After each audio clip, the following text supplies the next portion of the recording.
Good morning, everybody, and welcome to the penultimate round of the Porsche Owners Club Cup racing event. We are at Chuckwalla Valley Raceway here just outside of Joshua Tree, about halfway between Los Angeles and Phoenix, Arizona. I'm Greg Ginsburg along with Joe Wiederholt, and we're going to be bringing you all the action here this weekend.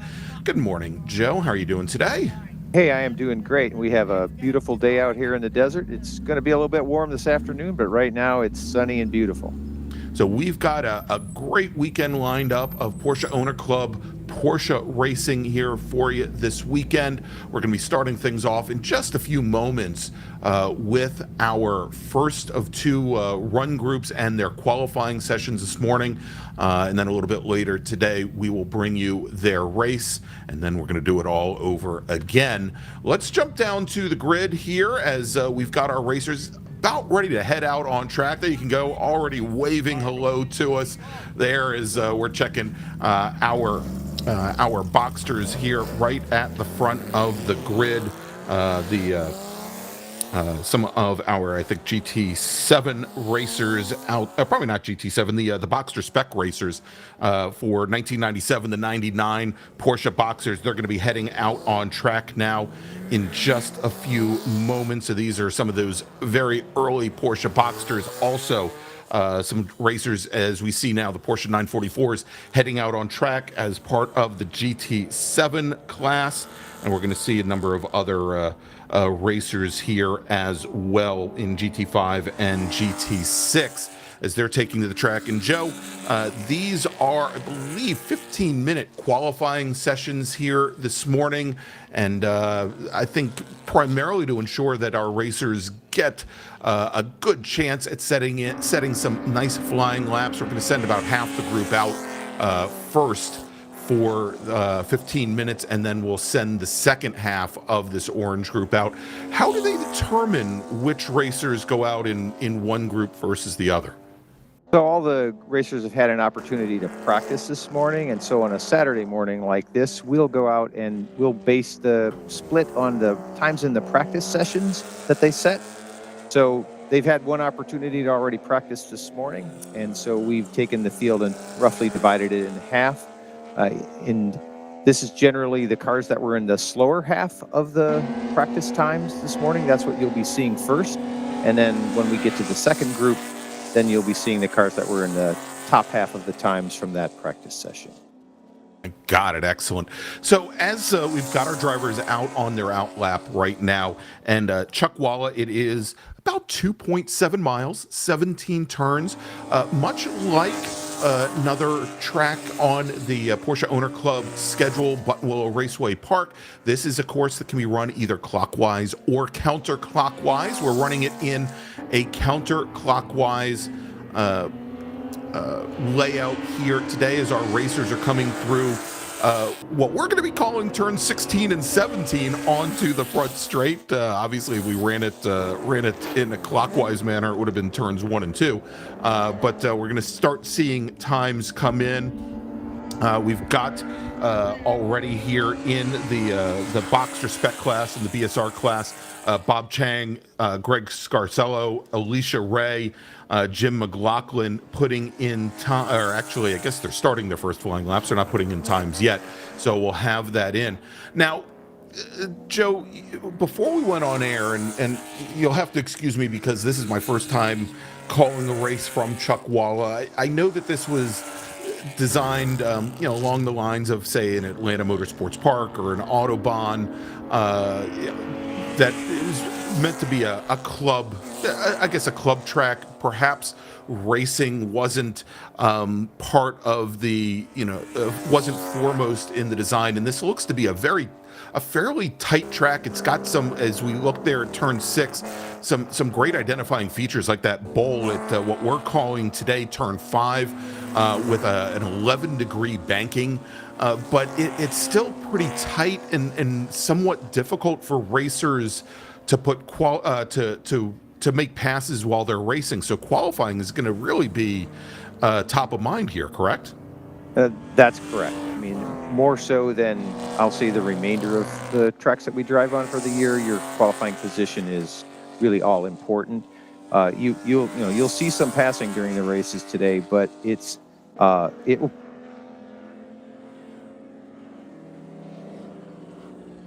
I think we lost Joe there for a second. I'm sure we'll pick him back up in just a moment. But as Joe was talking, yes, it's definitely very tight. Also, A technical track, kind of flowing, and just a lot of opportunities to get a good run and get by someone.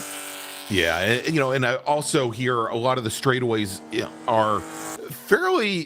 When I look at some of the other racetracks around the country, I'm certainly not going to compare Chuckwalla to a Road America where they've got incredibly long front straights, but most of the straightaways that tie some of these corner complexes together, they are maybe 0.2 to 1/4 of a mile long, not very long, not a great opportunity unless you get a good run out of a corner to pull alongside down into a braking zone. But now we do have, I jumped the gun a little earlier, Joe. We do have time starting to come in now as our racers are completing their very first flying laps. And already in boxer spec, pretty close up at the front with just one lap in the books, Jim McLaughlin up by only 38/1000ths of a second on Bob Chang. McLaughlin in the white and green Boxster, Chang in a yellow Boxster. We'll catch up with them just a few moments. And then third fastest on track at the moment is Mike Porteous in the number 918 machine. That is one of our GT7 racers, and a GT7 made up primarily of the Porsche 944 machine, some of those late 80s, early 90s Porsches.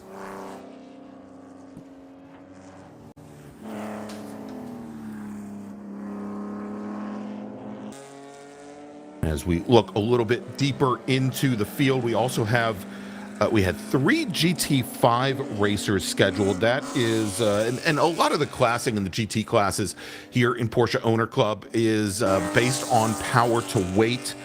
These racers do get placed on the dyno to help determine where they are classed. And we had, I believe, 3 different GT5 racers scheduled. GT5 typically somewhere between 230 250 horsepower in their Porsche 911s, and at the moment the only driver who has set a time is Bear Salehi, and Bear is right now sitting on a 207.851.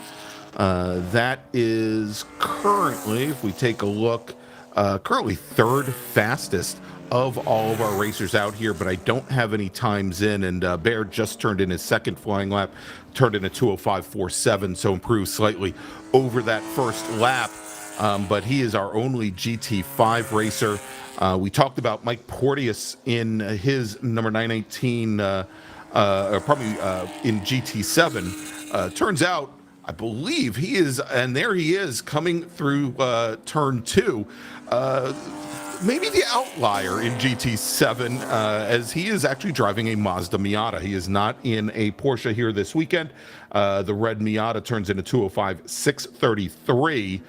Randy Burgum, who just completed a second lap, did not improve.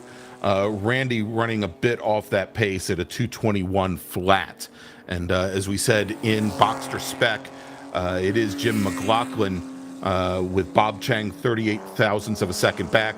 Herb Kunitz in the number 630 machine just turned in a 206.858, so he's about 2 seconds off the provisional pole, with Byron Allen in the 777 machine, another 0.8 of a second back from there. That's your top 4 in Boxster spec. And again, this is that Boxster spec class, as implied by the name, is a spec class. And so they're driving relatively identically prepared cars, and they're on a spec tire. They're on a Toyo R tire that they'll use for the entire weekend. So they'll use it for this qualifying session, as well as the 3 races that this orange group will do, and then the qualifying session tomorrow. So typically when we have when I have other race organizations that I work with, there'll usually be some allowance that if of course they have wet weather conditions. I don't think that's going to be a challenge here this weekend. So they're going to be putting in quite a bit of time on those Toyo Proxies R tires then, Joe. That's correct. I mean, they'll be a little used up by the end of the weekend. I mean, they're typically just good for sort of practice after the weekend. And again, we do have an allowance if I don't foresee any rain in our near future, but if we did have rain, you can run the Toyo RA1, which is a treaded old tire. Yeah, the old standard treaded tire from Toyo that's been around on the market, I think now for close to 25 years. When I started racing in 2000, they were one of the standard bearers. So let's talk about this. Let's talk about this, Joe, as we're talking about this spec tire, because I would imagine, especially as you go through the weekend, there's a lot of strategy, not just as far as looking at the racecraft of your competitors, but there's a lot of strategy involved in making sure that those Toyo Proxies make it through the rest of the weekend. Would you see drivers here as they come out for qualifying early on in the weekend, maybe dialing things back a little bit versus what they could set as an ultimate lap time in order to ensure that those tires are still in usable shape as they get towards the end of their races on Sunday? I think more what you'll see is they just will limit number of laps that you'll do. Some of the drivers you'll see, they'll just go out and do 1 or 2 flying laps and come right in. Even if they could get in a couple more laps, as long as the tires are at their best really often on that first flying lap. And so they'll just try to minimize the time that they put on them. And then more in the races, you could start to manage them if you have that opportunity. In other words, sometimes you may find yourself you're a couple seconds back from someone and a couple seconds up in front of someone else, and you'll try to really take care of them then, because you're not pressuring anyone and no one's pressuring you, so you'll try to manage them so that they're still fairly fresh by the end of the race on Sunday. If someone has used them up on Saturday, you might notice that by the end of the race on Sunday. Especially, this will be relatively warm conditions, should be, high of around, high 80s, and so track temps will be up. Got it. All right. So as you can see, checkered flag is out on the first half of our orange group qualifying session. You're going to want to keep some of these times in the back of your head. We had 2 racers in the GT5 class set qualifying times. We've got Mr. Vandershoot and the Flying Dutchman in the number 960 Porsche 997 Boxster. He turns in a 158.168, over 7 seconds clear of Bear Salehi in that GT5 class. Over in GT7, we talked about Mike Porteous and Randy Burgum, about 16 seconds separating them. By the way, back in GT5, we think that we're going to still see 2 more racers, James Scarcello as well as Ed Muscat, in the second half of our qualifying here. In Spec 2.7 for the 2000 to 2008 Boxsters and Caymans, John Momeyer and Vivek Hazari, we expect to see them in the second half of the qualifying, so we'll see them hopefully in just a few moments. Over in Boxster Spec, it was John McLaughlin. He only turned in a single flying lap, Joe, but that was enough to put himself on provisional pole. Now, we do have a number of racers, I think 10 or actually 11 more racers scheduled to go out for this second portion of our orange group qualifying. But for the moment, Jim McLaughlin with the 204.908 is your provisional pole sitter. Bob Chang, just 38 thousandths of a second back. Greg Carcello, Herb Kunitz, Byron Allen, your top 5.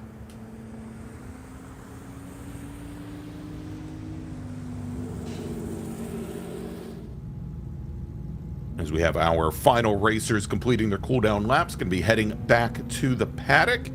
And I think that we'll probably be bringing you that grid walk in just a few moments. You see some of the racers before they head out for the second half of our orange qualifying. Well, actually getting word that we probably won't have that grid walk. So, Joe, any big surprises that you see coming through this first half of qualifying for our orange group?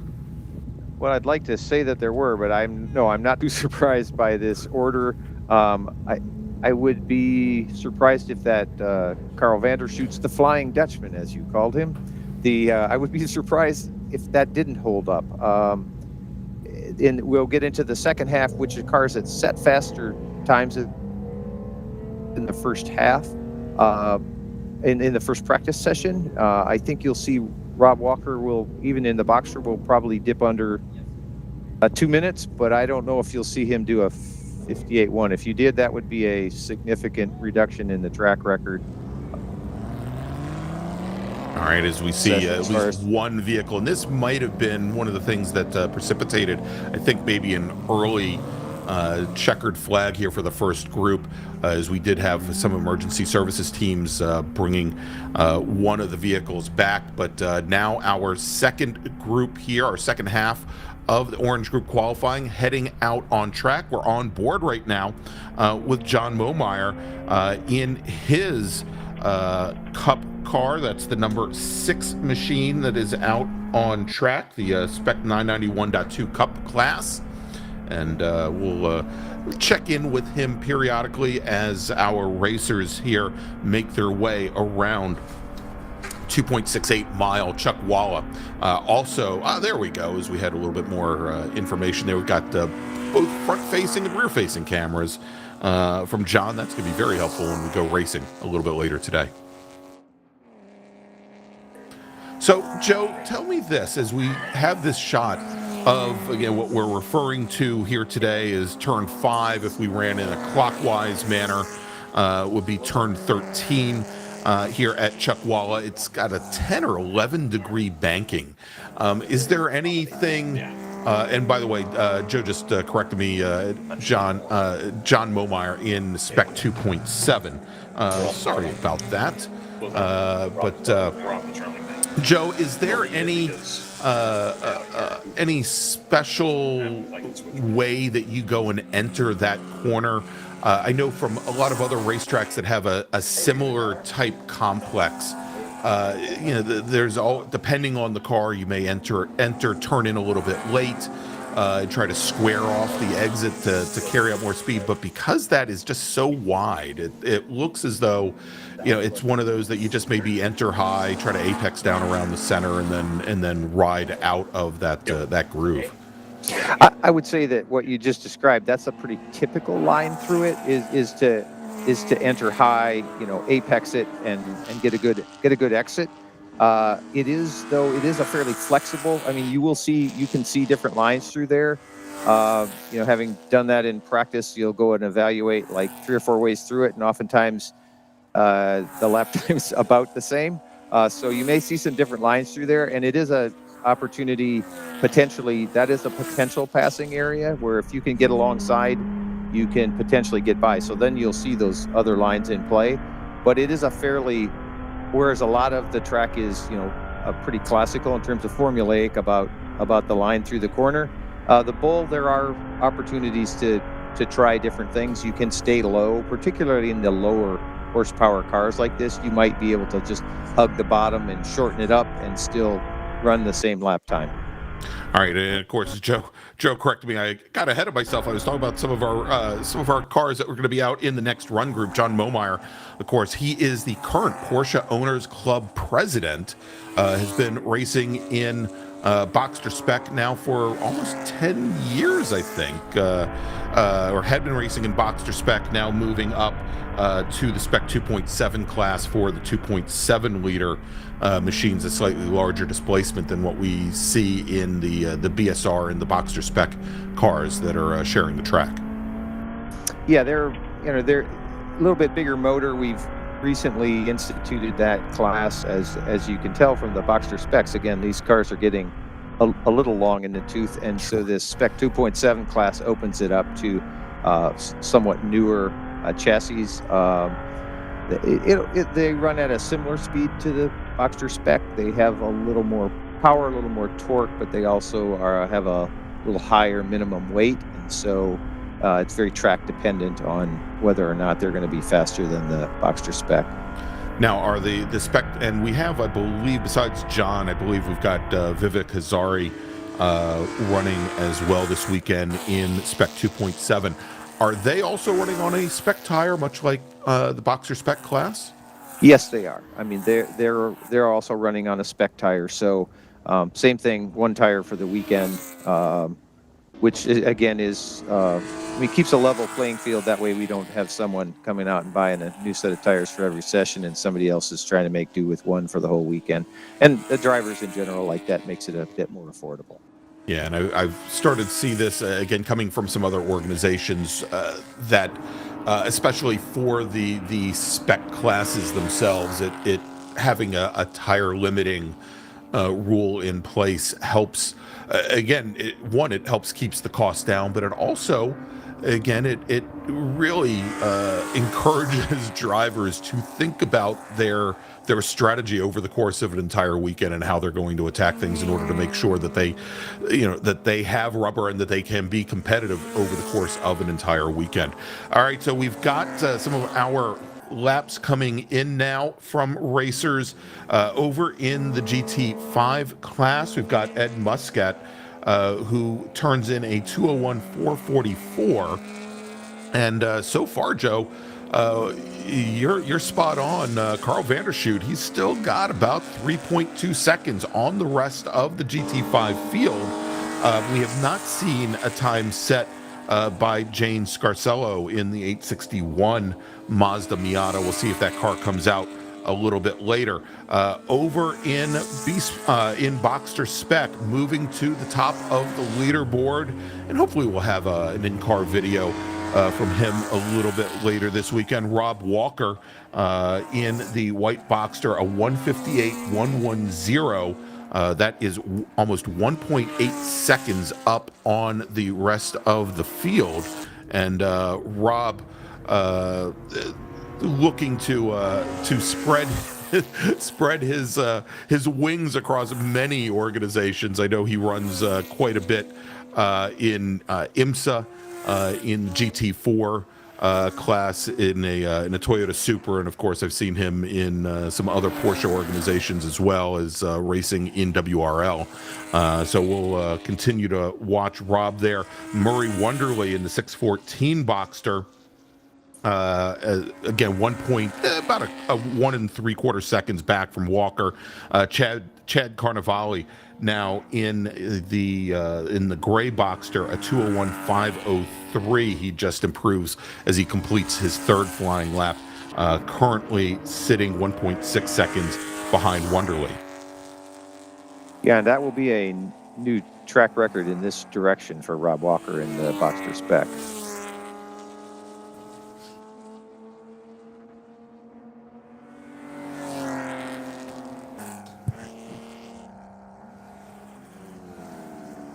And I believe the only other racer that I see here that has not put in a time besides Jane Scarcello that we were expecting, Paul Wren, racing, although I have GT3 listed as being in the red group, so that may just be an issue with our timing and scoring. We'll see Paul Wren in the 787 machine not putting in a time in this session. We may see him a little bit later this morning. Yeah, that's correct. Paul will be running in our red group.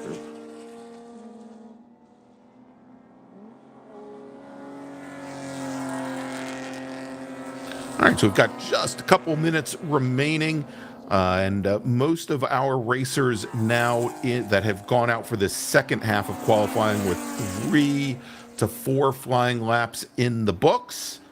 In Spec 2.7, John Momeyer with a 2:02.970. That puts him a second and a half clear of Vivek Hazari in the Spec 2.7 class. In GT7, Mike Porteous has an advantage over Randy Burgum. Burgum just turned in his 4th flying lap. Does improve on his previous lap times, knocked about 0.3 of a second off of his previous best, but currently sitting 2nd in class in GT5. It's Vandershoot, it's Muscat, and then Bear Salahi. That is your top 3, and actually your only 3 in the GT5 class.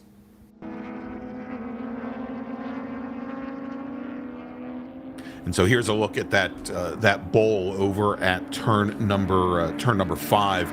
And Joe, you can see there they do enter high, kind of exit. Now, one of the challenges it looks like, and you can actually see a line that a lot of the drivers, even not here this weekend, take as you come out of that bowl, and is the groove wants to push you out drivers right.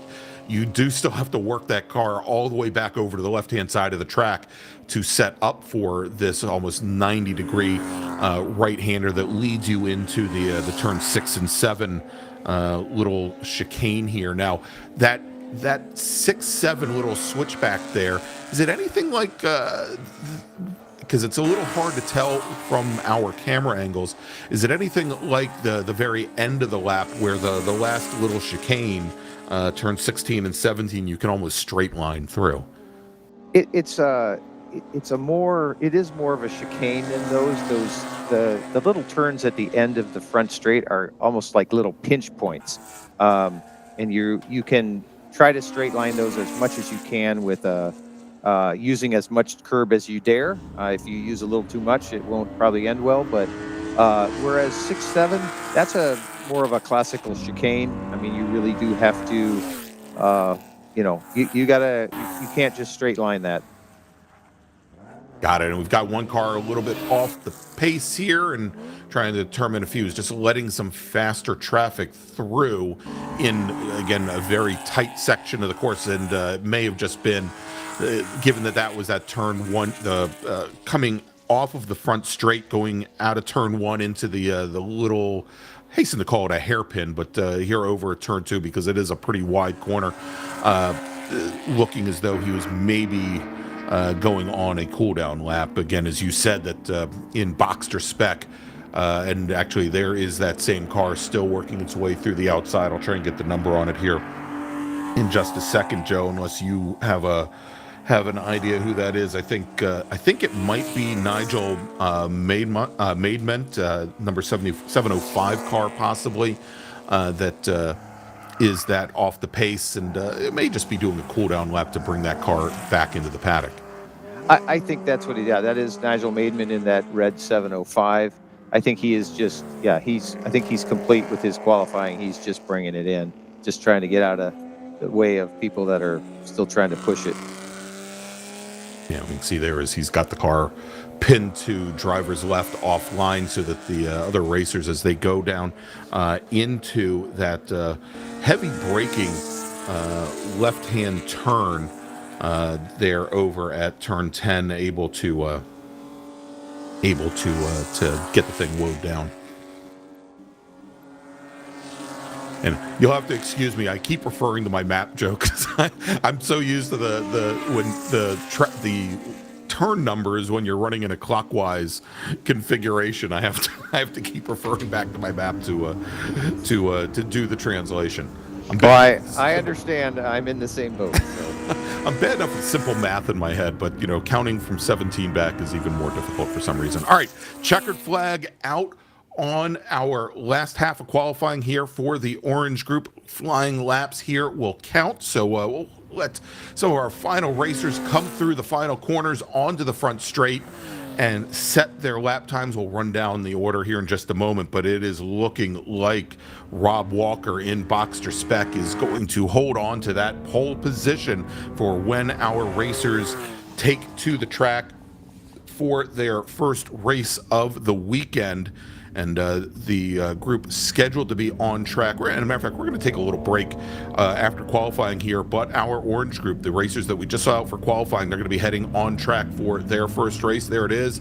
Thank you. We're going to be taking a grid walk with them at approximately 11:20 Pacific time. They should be taking to the track for green flag time, 11:30 Pacific time here this morning. So let's take a look here as the final racers come through. And I think it's safe to say now that Carl Vandershoot, he will be your GT5 pole sitter. And he was the second fastest driver in the orange group here this morning. Ed Muscat, second fastest in GT5, 2.4 seconds back. And then Bear Salehi will start third in GT5. In GT7, Mike Porteous, your pole sitter in class with Randy Burgum, second fastest. In Spec 2.7, John Momeyer, a 2:02.970, 1.5 seconds up on Vivek Asari. And then in a 20 car deep Boxster Spec field, Rob Walker is your pole sitter, 1.8 seconds clear of 19 other Boxster Spec racers. Murray Wonderly, second fastest. Chris Kiefer, third. Chad Carnival, fourth fastest. Branimir Kovac will start fifth in Boxster Spec. Alan Watts, Nigel Maidman, then Larry Haas, Adam Abrams, and Jim McLaughlin will round out the top 10. So tell me this, Joe, as we get ready, we're going to take a little break, but as we get ready for our first Orange Group race of the weekend, when we grid up our racers, are they going to separate the Boxster Spec racers out from the other classes, or do they line them up completely by qualifying times? Yeah, we'll see that we will split them up. The first cars that will start will be the GT5, GT7s, I believe, and then we will start the Boxster Specs after that in the second split start. So you'll see those GT5 cars up front, and then and I believe that we'll start the Spec 2.7s with them. I was still under some discussion. It's a relatively new class with us, so we're still trying to figure out whether to kind of intermix the Spec 2.7s with the Boxsters or to have them run on their own. But yes, we'll see those GT5 cars starting in their own split, and then the Boxster Specs will have the second split start. All right, excellent. All right, so we're going to take a little bit of a break. We're going to be back in just about, we'll see. I know we started qualifying a little bit later than expected, but we are scheduled to be back right around 11:20. So what's that, about 2 hours from now? A little bit less than 2 hours, or is that an hour? I can't even. It's an hour. 1 hour. 1 hour. Gonna break down the third wall here, everybody. I'm sitting on the East Coast, so I told you I'm bad at math. I'm trying to figure out Eastern time versus Pacific time as well. So we're gonna take a quick break. We'll be back in about an hour with our first race of the weekend here from Chuckwalla Valley Raceway. It is Porsche Owner Club Racing. Stay with us.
Welcome back to Chuckwalla Valley Raceway. It is the Porsche Owners Club. It's the penultimate round of the 2026 season.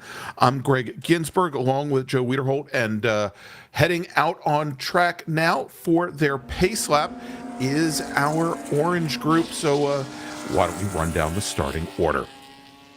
Starting on pole today, driving his GT5 Porsche 987 Boxster, it's Carl van der Schoot. Starting alongside him in the 317 GT5 911 Carrera, Ed Muscat. Then on row number 2, we've got our two Spec 2.7 Boxster drivers. We've got John Momeyer. He is going to be your pole sitter in the class. He's in the number 6 car with Vivek Hazari, starting on the outside of row number 2 in the 152 machine. Moving over to row number 3, two more of our GT5 racers.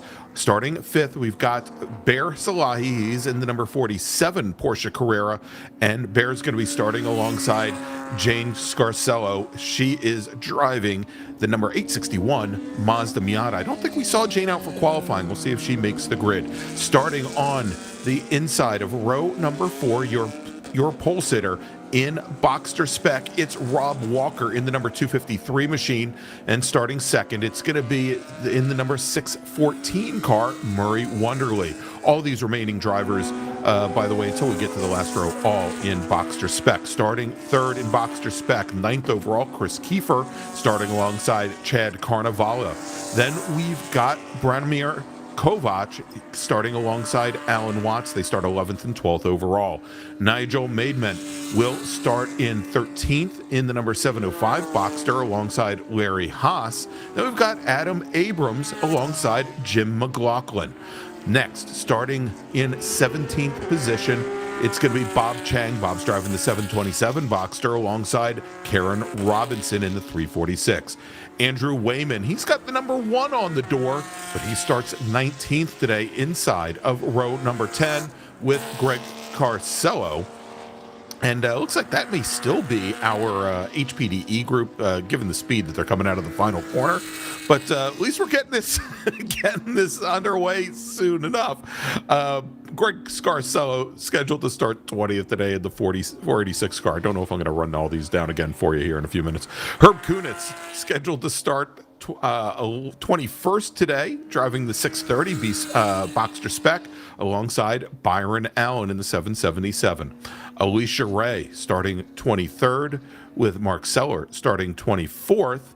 And then rounding out our Boxster Spec field, starting 25th, it's going to be Enrique Marr alongside Chris Kroll. And then finally, we've got our GT7 racers carrying up the back of the field. We've got Michael Porteous in his Mazda Miata, that's the number 918 machine, with Randy Burgum, starting 28th. Randy's in the number 713 Porsche 944. And from the looks of it, gentlemen and ladies who may be watching us from home, if we just had an HPDE class group go out, we may have a little while before this race starts.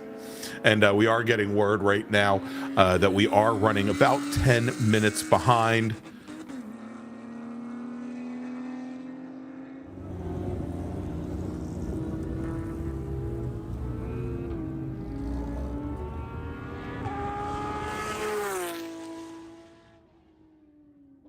All right, so getting word now that the race will be starting around 11:40.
Share anything before the race? I just hope to have a fun. Thank you. Yep.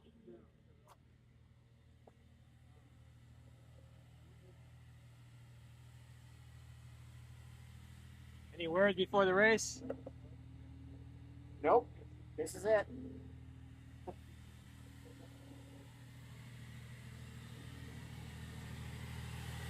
Anything to share before the race?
How's everything going? How's it going?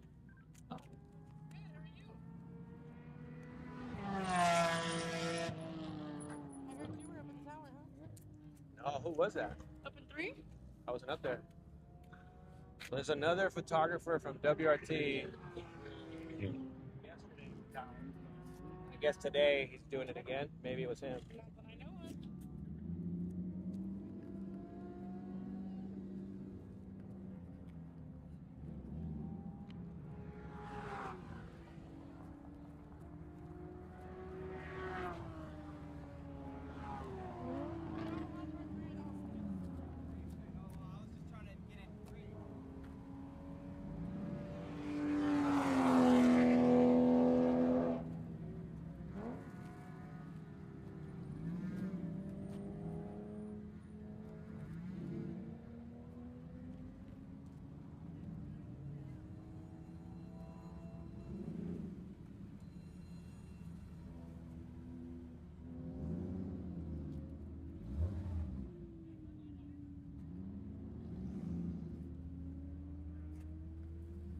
Care to share anything before the race?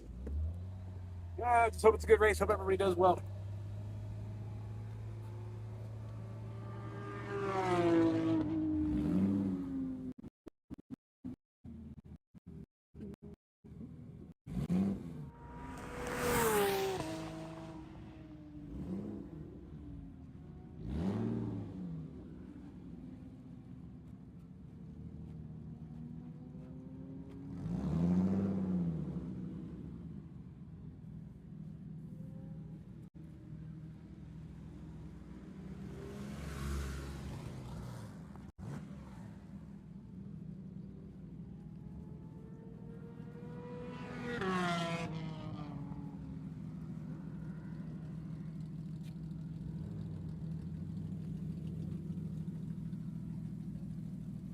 Any thoughts before the race? It'll be fun. Hopefully we'll have a fun race.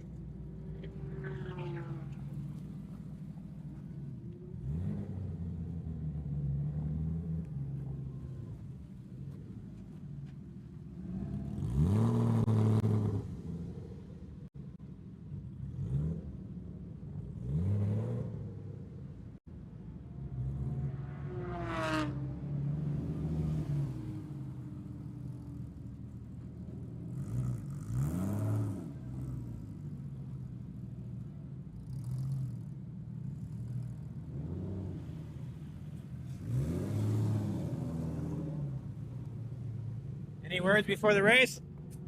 I didn't hear you. Any words before the race? I'm excited. Thank you.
Any words before the race? Oh yeah, ready to go.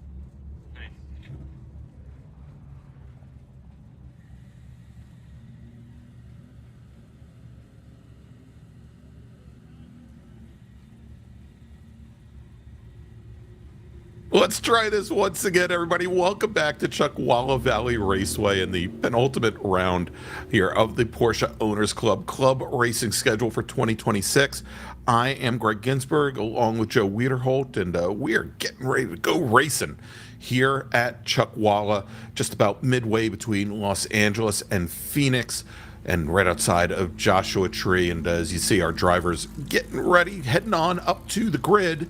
So why don't we start to run down the starting order, and hopefully we'll be ready to go when we go green flag racing. Starting on the pole today, and on our front row, we've got two of our GT5 racers, half the GT5 field. Starting on pole, driving the number 960 987 Boxster, it's Carl Vandershoot. He's going to start alongside the 317 Porsche Carrera of Ed Muscat. Again, both in the GT5 class. If we move over to row number 2, we've got our two-car spec 2.7 field. That's for the 2000 to 2008 Porsche Boxsters and Caymans. And John Momeyer driving the number 6 machine. He's going to be your pole sitter in the class. He starts third alongside Vivek Hazari driving the 152 Boxster, and he's going to start in 4th position. Let's move over to row number 3, where we've got the remainder of our GT5 field. Starting 5th, going to be Bear Salehi. He's going to be driving the number 47 Carrera with Jane Scarcello in her Mazda Miata starting in 6th. She is in the 861 machine. We'll have to see. There's a big hole where that Mazda Miata would be, as it did not go out for qualifying earlier this morning. Rob Walker is our Boxster spec pole sitter. He's in, we'll call him Herbie. He's in the white 253 Porsche Boxster, the 250, starting 7th overall, with Murray Wonderly starting alongside, starting in 8th, driving the number 614 Porsche Boxster. Then we've got Chris Kiefer, going to start 9th today, driving the 997 Boxster alongside Chad Carnevale, who's going to be starting in 10th in the 925 car. Branimir Kovac is going to start 11th. He's driving the 318 Porsche Boxster. He's going to start alongside Alan Watts, who's on the outside of row number 6, starting in 12th. Then we've got Nigel Maidament. He's going to start 13th today, lucky 13th in the 705 car, alongside Larry Haas driving the 228 machine, who starts 14th. Adam Abrams going to start on the inside of row number 8. Adam is driving the number 704 Porsche Boxster. He's going to start alongside Jim McLaughlin in the 301 car. Then we move over to row number 9, starting 17th today, driving the 727 Boxster. It's Bob Chang. Bob's going to start alongside Karen Robinson. Karen today is driving the number 346 machine, and starts 18th. On the inside of row number 10, 19th overall, driving with the number 1 on the door, it's Andrew Wayman, and Andrew's going to start alongside Greg Scarcello, who will start 20th in the number 486 car. As the field now heading onto the track, splitter, putting them to the left, putting them to the right. Let's continue on with the grid here. We've got 4 more rows to cover. Starting 21st today, driving the number 630 Porsche Boxster, it's Herb Kunitz. Herb's going to start alongside Byron Allen there on row number 11. Byron is driving the 777 machine. Starting 23rd today on the inside of row number 12, driving the 834 Boxster, it's Alicia Ray. Alicia's going to start alongside Mark Sealer, who is driving the 121 machine. Now let's move over to the remainder of our Boxster spec racers. Starting 25th, driving the 219 machine, it's Enrique Marr, and Enrique will start alongside the 422 machine driven by Chris Qual. And then finally, wrapping up our orange group field today, on the 14th row, driving the number 918 GT7 Mazda Miata, it's Mike Porteous. And then we've got Randy Burgum, who's driving the number 713 GT7 Porsche 944.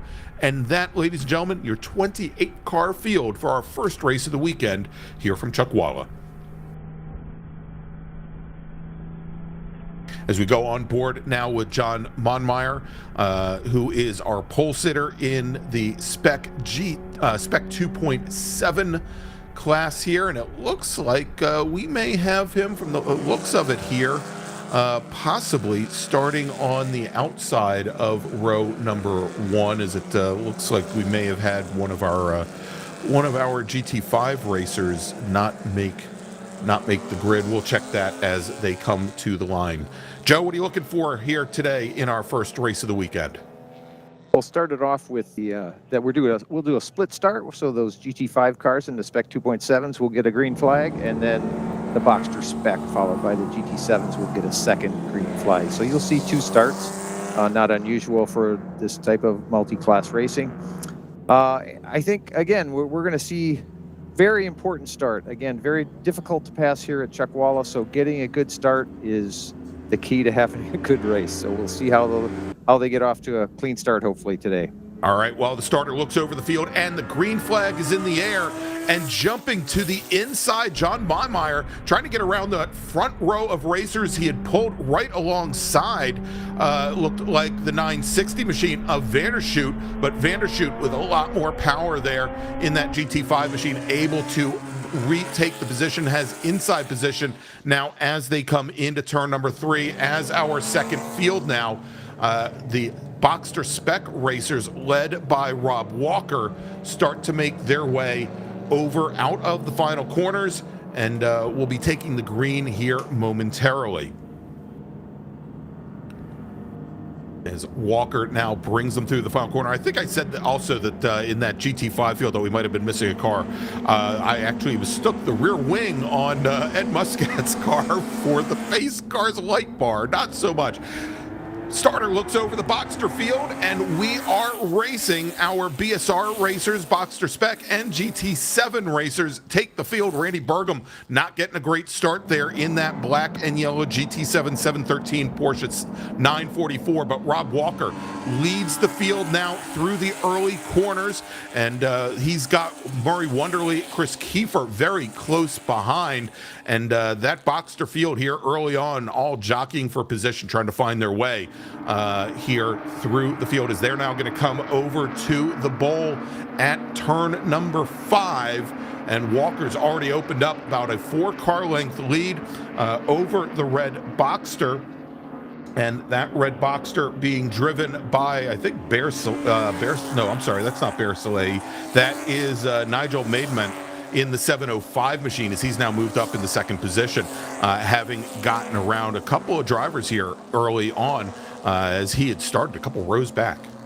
Yeah, I think actually that's Murray Wonderly. I think is that that's Wonderly? Right. I think it's Murray that's right behind Rob Walker. We'll check it next when they come by again. We'll get a good view of it, but I think that's Murray that's right behind him. Got it.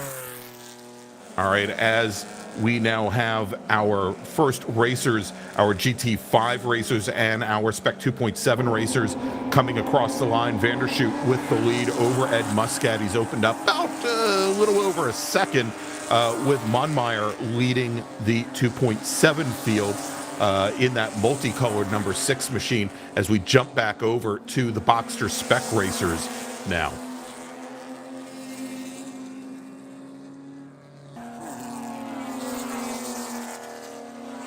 And as they come through the final corners, yeah, I believe you are right. I apologize there, Joe. That is Wonderly. We have him listed as the tiger painted car, but from a distance, you can't really see those light green tiger stripes along that car. But indeed, Wonderly. And as he comes out of the final corners, out of 16 and 17 onto the front straight, that carries a lot of speed now within about 2 car lengths of our leader, Rob Walker. Chris Kiefer a little bit further behind, currently running in 3rd with Chad Carnevale, running in 4th, Branimir Kovac and Nigel Maidment. They're running in, looks like, in 6th position in class.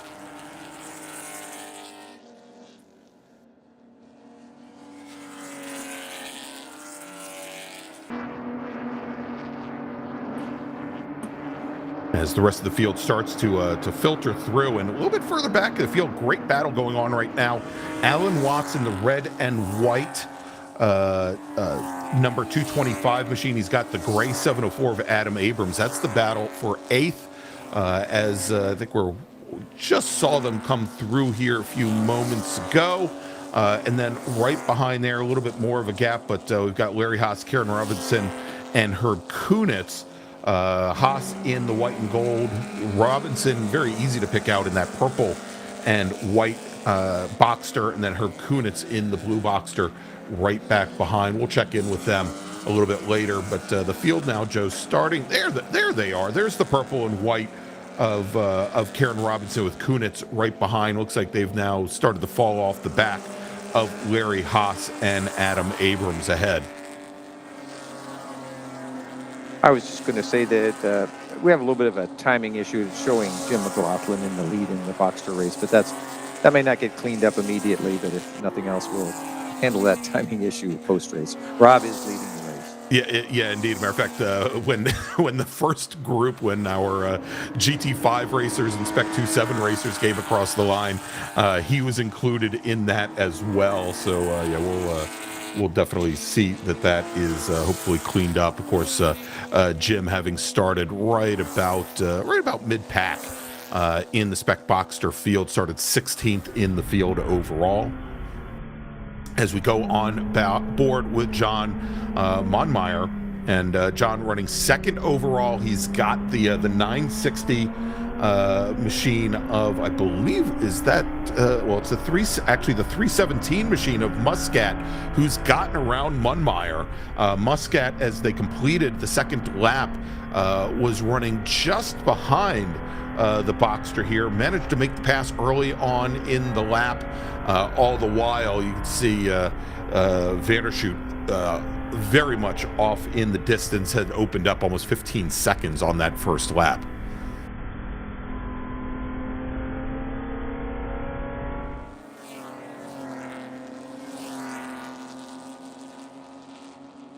As we jump back over to our Spec Boxster field, and Joe, things definitely starting to close up there in that midfield with Robinson, Kunitz, Byron Allen, Alicia Ray in that light blue 834 Boxster, and I think Bob Chang in that group as well. I think we've got 5 cars all fighting it out for 11th position here. Actually, let's make that 6 cars and just a little bit further behind. Looks like Andrew Wayman there in the fight as well as one driver. Yep, having some issues there right over at turn 10. Turn 10, very difficult course here. It's right after the longest straightaway here, Joe, and it's a little bit on the exit there. It looked like that driver might have just turned in a little too early. Yeah, my guess is they had a prior thing that got them, out of shape, and they handled it by cutting that corner short. Luckily, again, this is as you can see from it has pretty good runoff in most areas, so the cars can usually get through that unscathed. Yeah, probably the biggest concern is breaking out the wet dry vac at the end of the session and getting all of the dust and dirt out of the interior of the car that probably got sucked in through the windows there. But good recovery for him as we jump back up here a little further in the field. And again, that is the purple and is that the purple and yellow machine? Go. And we just had Alan Watts and Abrams that are running 8th and 9th currently in Spec Boxster, but the field now starting to stretch out a little bit here. And so, Joe, we talked earlier that not Spec Boxster, but Boxster Spec. We talked this morning about how all of our Boxster Spec racers are on the Spec Toyo proxies are, and one issue obviously is that they're on this Spec tire. That's not an issue, but they have to make these tires last over the course of a weekend. Chuckwalla, compared to, let's say, a Button Willow, for example, what do you see as far as tire wear over the course of a weekend with these tires here? Is it something that maybe a driver that is used to having a lot of tire left at the end of the weekend at Button Willow Raceway Park on the classic circuit, they have to watch the tires a little bit more here at Chuckwalla? I would say, the track surfaces vary. I mean, Chuckwalla was repaved probably about 3 years ago. Generally, a lot of times the newer surfaces have a little less grip. They tend to actually, often not tear up the tires as much. Some of the tracks go to, they'll get a bit of aggregate exposed after a few years, and it tends to be harsh on the tires. I wouldn't say that's a likely thing here at Chuckwalla. It's the track surface, you can see some breakups in it there as Sure. we go to the onboard, but I don't think this is particularly abrasive on the tires here this weekend. Got it. As we're back on board with John Monmeyer, John is running currently third overall. He's got Ed Muscat's GT5 car in his sights, but Muscat lapping, and this is not a battle in class. Monmeyer running in the GT5 class, he is really much more concerned, I think, about Carl Vandershoot ahead. But Monmeyer, your leader in a two-car field in the Spec 2.7 field. Momeyer, probably, did I say Monmeyer 25 times? John Momeyer, pardon me, just turned in a 204.140.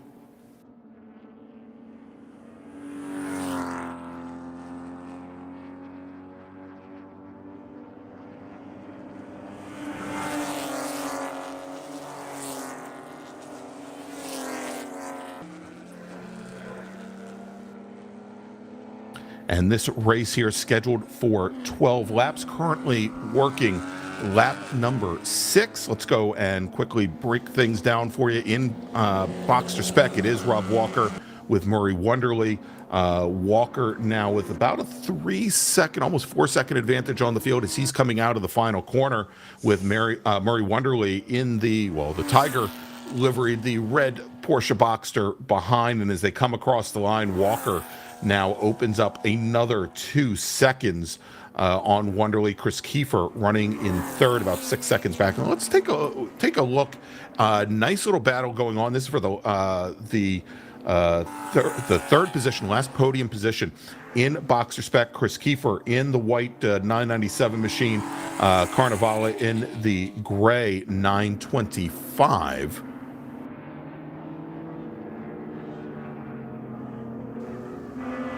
And we'll get back to that here in just a few moments.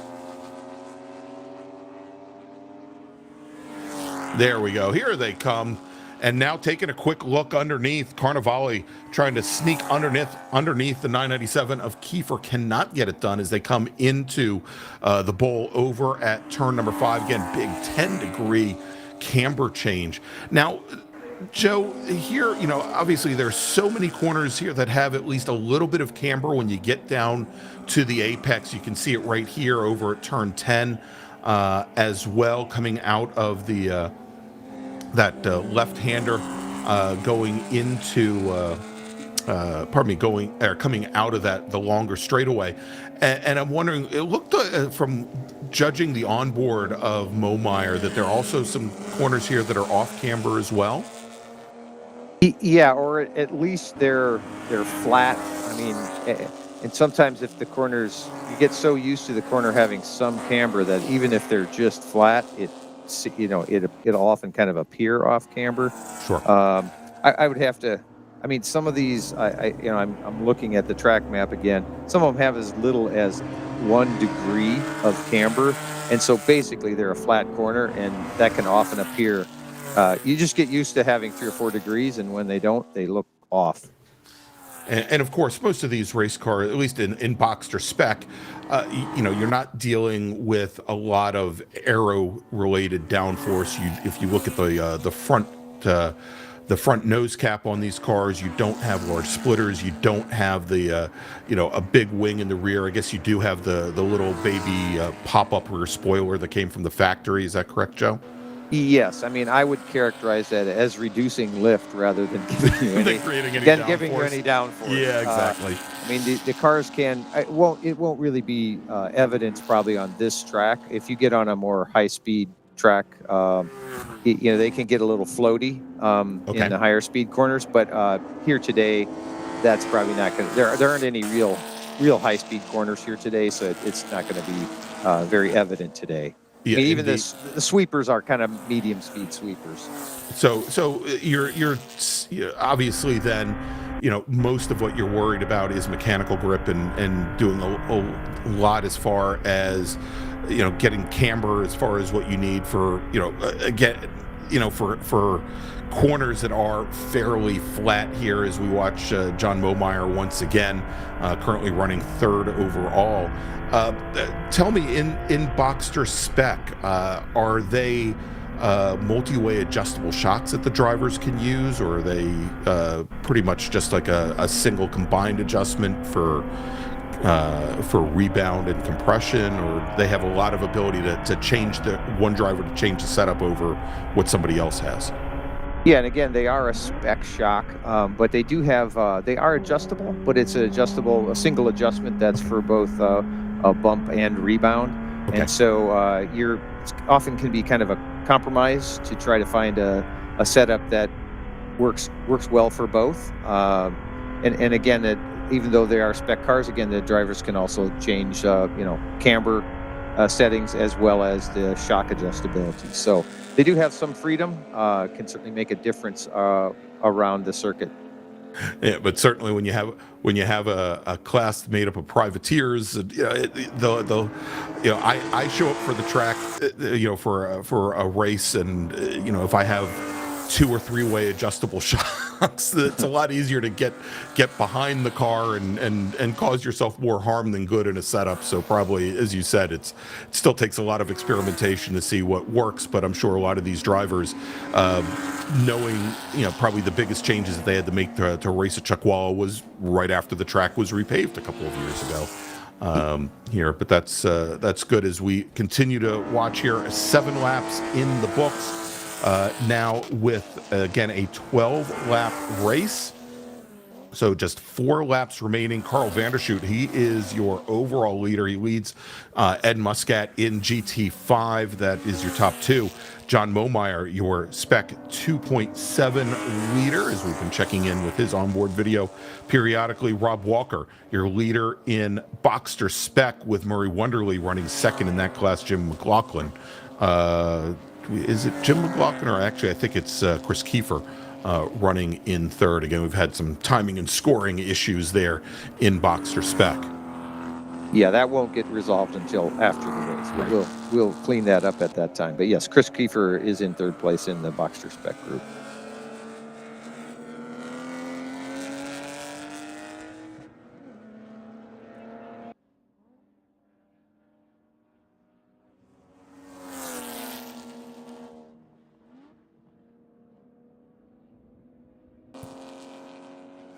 And coming right at us and around, was that the, trying to get the number on that bus.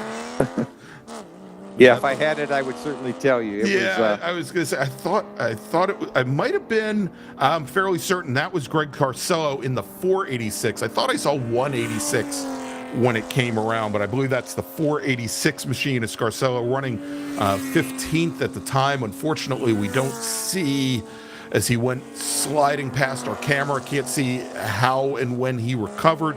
We'll check to see where he ends up as more racers come around. There he goes as he gets back underway, and luckily had a pretty good gap between he and the next car, Enrique Marr, in the 219 machine. When they had completed lap number 7, Joe was running about 20 seconds in arrears, so Scarcello had a little bit of a buffer there to get that car back underneath him and get underway.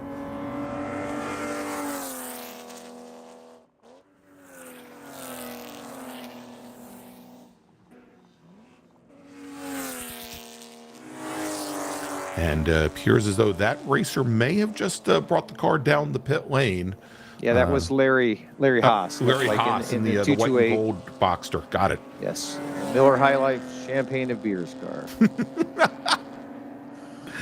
Well, I guess he can head back to the paddock and take a swig, Joe, as his day is now done. Actually, he shouldn't be doing that, because I believe we're going to have race number 2 yes, for these racers a little bit later today, scheduled to start at 2:15. Yes, I'll be hopeful that Larry's problem is fixable and he'll be back for race 2 this afternoon. All right, as we look a little bit, again, in the midfield, and this has been a great fight going on Andrew Wayman in the white Boxster, Karen Robinson, Byron Allen. Wayman with the number 1 on his door. Karen Robinson, the purple and white 346. Byron Allen in the 777. They've all been more or less nose to tail over the course of this race. They've had a couple of racers. I think Herb Kunitz, who had been as part of that battle earlier in the light blue 630. With Adam Abrams, I believe, as well. They were part of that group. Looks like they've managed to get by and open up a little bit of a gap. As Abrams now in the gray 704, running in 8th, Kunitz 9th, Andrew Wayman again a little further back in the number 1 machine, currently running in 11th position.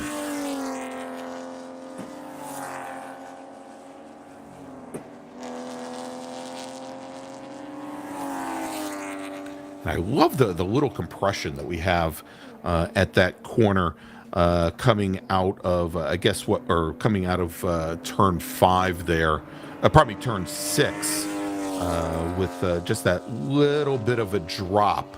It's I think around 18 feet out of the bowl over at turn 5 before you get here, but you can see the compression right as they hit the apex there and rise back out, and because that is what caught Scarcello out. If you don't get into that groove there, right down to the apex, the rear end could definitely walk out on you, Joe. It certainly could, and you'll see in this case, most of the drivers are not using that inside curb. Again, that tends to be kind of situation dependent on how you have the car set up and kind of the weak conditions. I mean, just over time from year to year, the track changes somewhat with how usable the curb is. Because if you could shortcut that a little bit on the inside and use a little more curb, had a very compliant setup, that might benefit you, but most of the drivers are avoiding it today.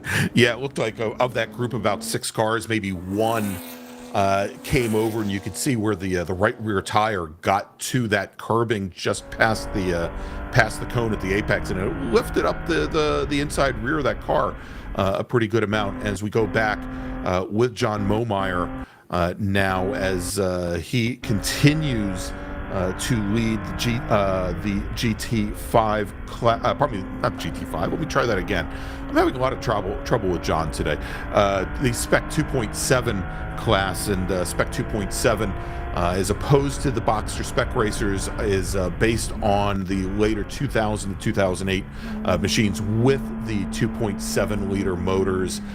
They run somewhere around, as Joe said, somewhere around 2750 pounds to 2850. About 100 to 200 pounds more than the Boxster Spec machines? Yeah, that's correct. Like the Boxster that John is in, that would have a min weight of 2750, whereas the Boxster Specs, the min weight's 2650.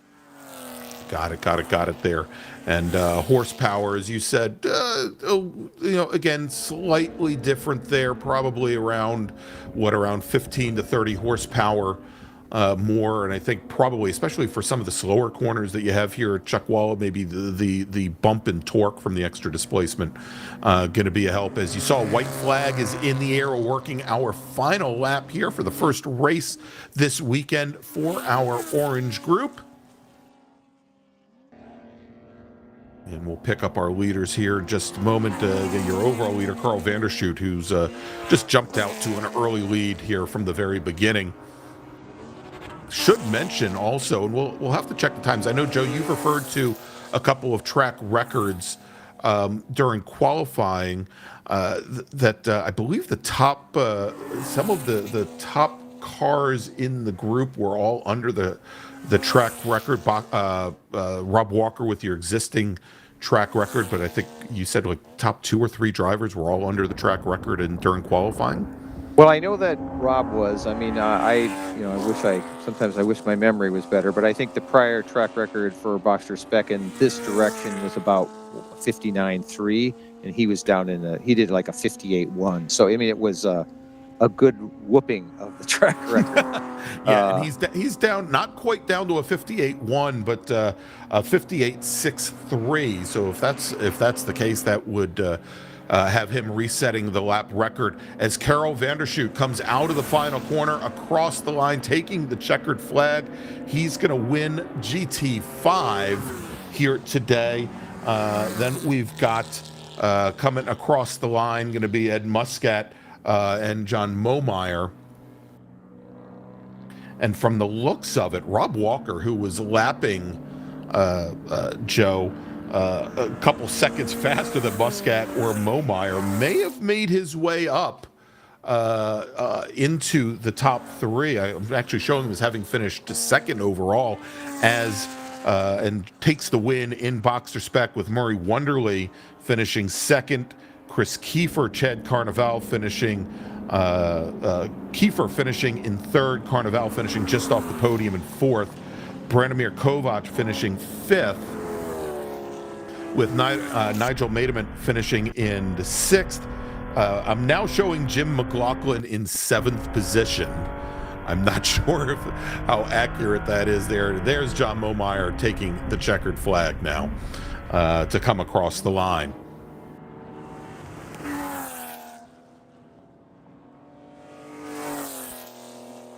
And Wonderly and Kiefer now cross, as well as Carnivale. Kovac still waiting. We'll see Kovac, I think, coming out of the final corners right now. And there he is. Will come across the line here and finish, I believe, seventh overall.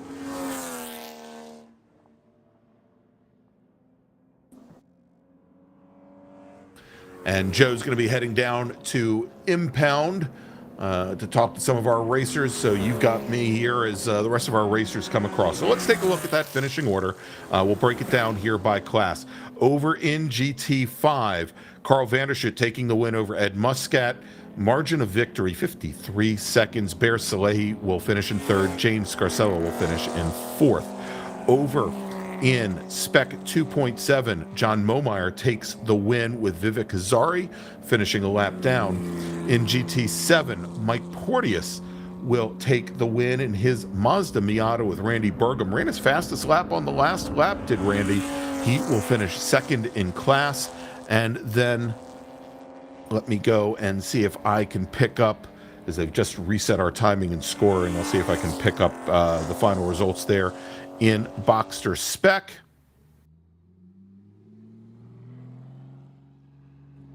And in Boxster Spec, Rob Walker taking the win.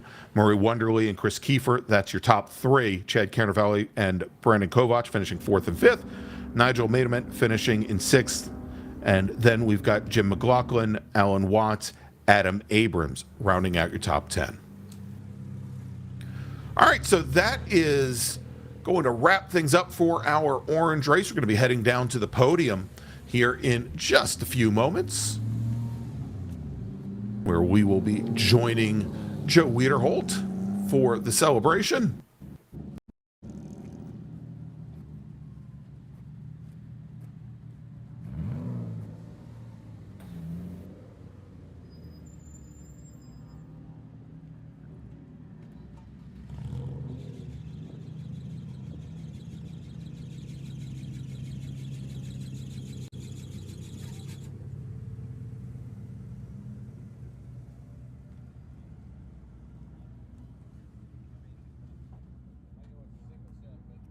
All right, so drivers already out of the car. There's Joe in the white and red hat taking a look at some of these race cars. And hey, look, there's the Miller High Life car already there.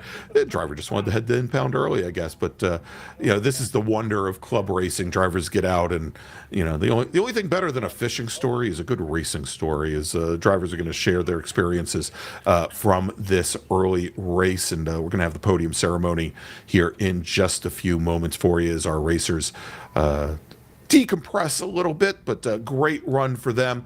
We have, of course, more racing coming up after our podium ceremony here. We are scheduled to have our red group qualifying.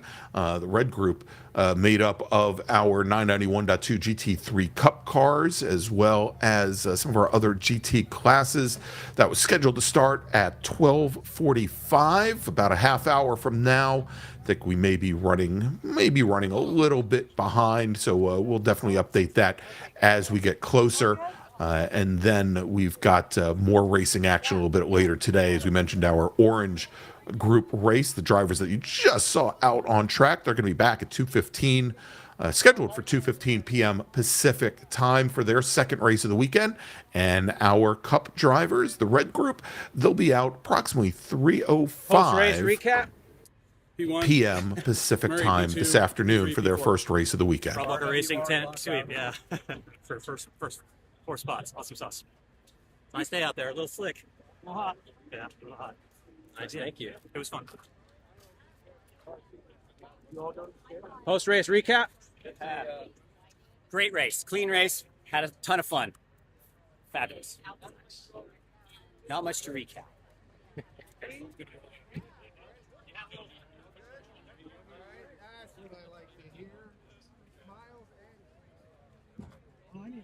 Any post-race words? Oh, had a lot of fun. Yeah, I mean, the track was definitely getting slippier and dustier as the race wore on, so it was kind of about survival towards the end, and I was really happy to see the white flag. Yeah, well, you had a train going for sure. I know. I had a great start, but I got through a bunch of fast cars that kind of missed the start, so good for me, but they eventually got me back. Okay. Thank you. All right.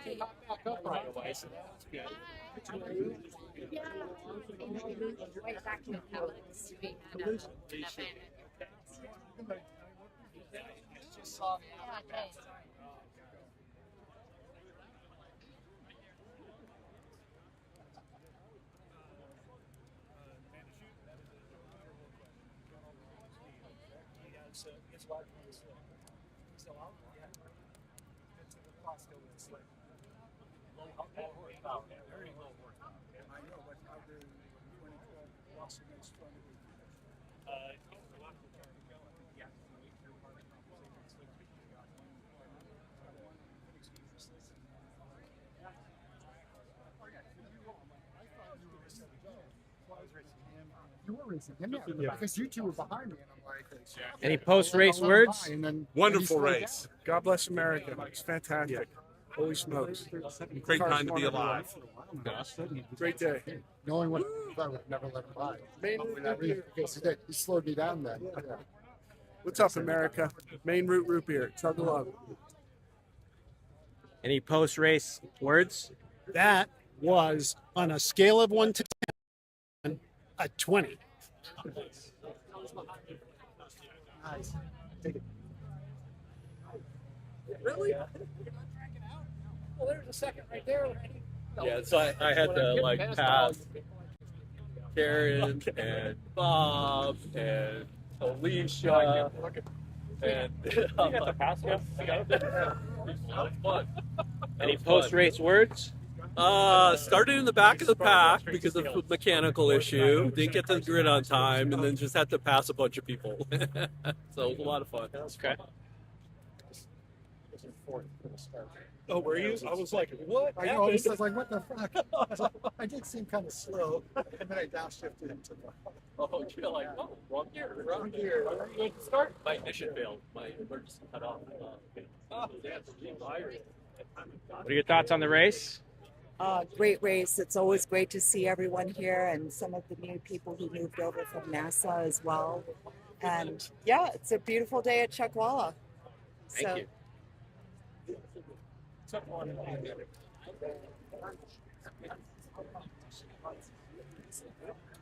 were faster down the back straight. So you were better. I think my bumper just a little bit to the front of your back bumper. Oh yeah, yeah. Like it might have been like, hey. Any post-race words, guys? Oh man, That was fun, man. I love this. Absolutely. No Good stuff. incidents. Everyone's clean and Clean, fun, fast. Well, kind of the fast. order is current. Oh yeah, that's right. Good stuff. All right, thank you. Can't wait for race 2. Thank you. Yeah, baby. Yeah, baby.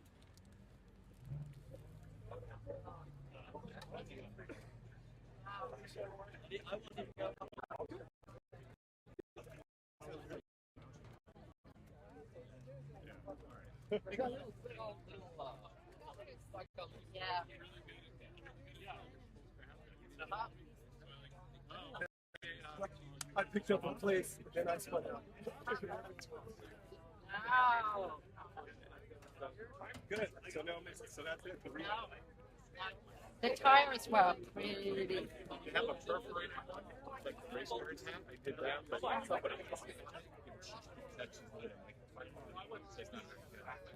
Any post-race words? yeah. Yes. Very happy man. Thank you.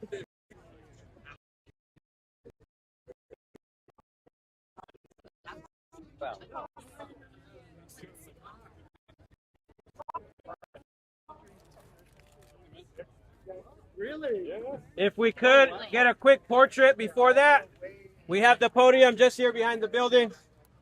I don't. You want all of us on the podium?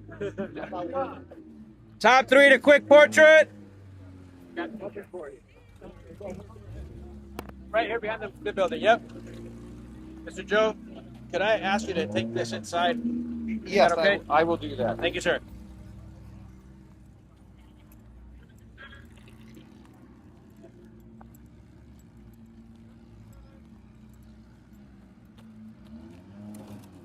Quick portrait! Quick portrait!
Well, we're looking to set a pole.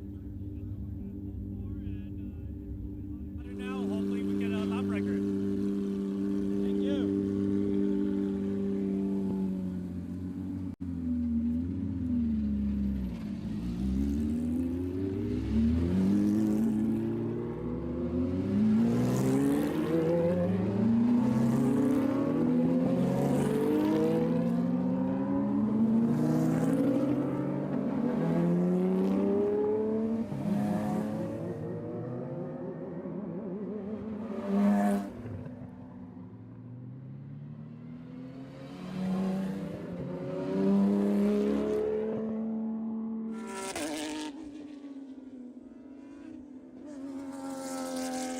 Welcome back to Chuckwalla Valley Raceway. It is the Porsche Owners Club, the second to last race of the season for them.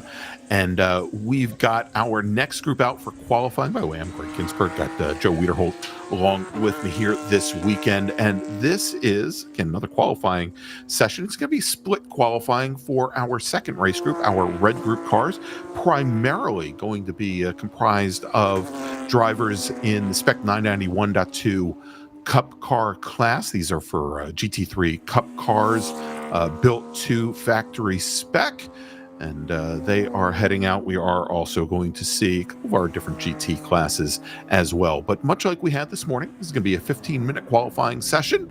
Then we'll have the second half of the group out for their 15 minutes, and we'll bring you all the action here from Chuckwalla. We're going to be following this set of qualifying sessions up with two more races today. We've got our orange group. They're going to go out for their second race of the day. They're going to scheduled to be going out at 2:15 Pacific time.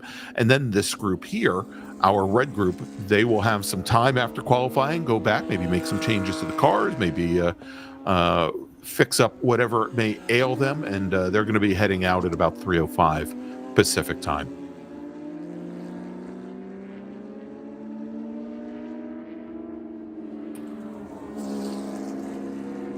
All right, so we'll see here. We'll have drivers as they are now finishing their outlap on 2.68 miles, 17 turn Chuckwalla Valley Raceway, and we'll see times coming in here in just about 2 minutes. Of course, Chuckwalla, much like Buttonwillow Raceway Park that POC races at often, could run in either a clockwise or counterclockwise manner. We are running counterclockwise here today in this very interesting course. A lot of camber, a lot of elevation changes here out in the desert, located just outside of Joshua Tree National Park, about halfway between Los Angeles and Phoenix, Arizona.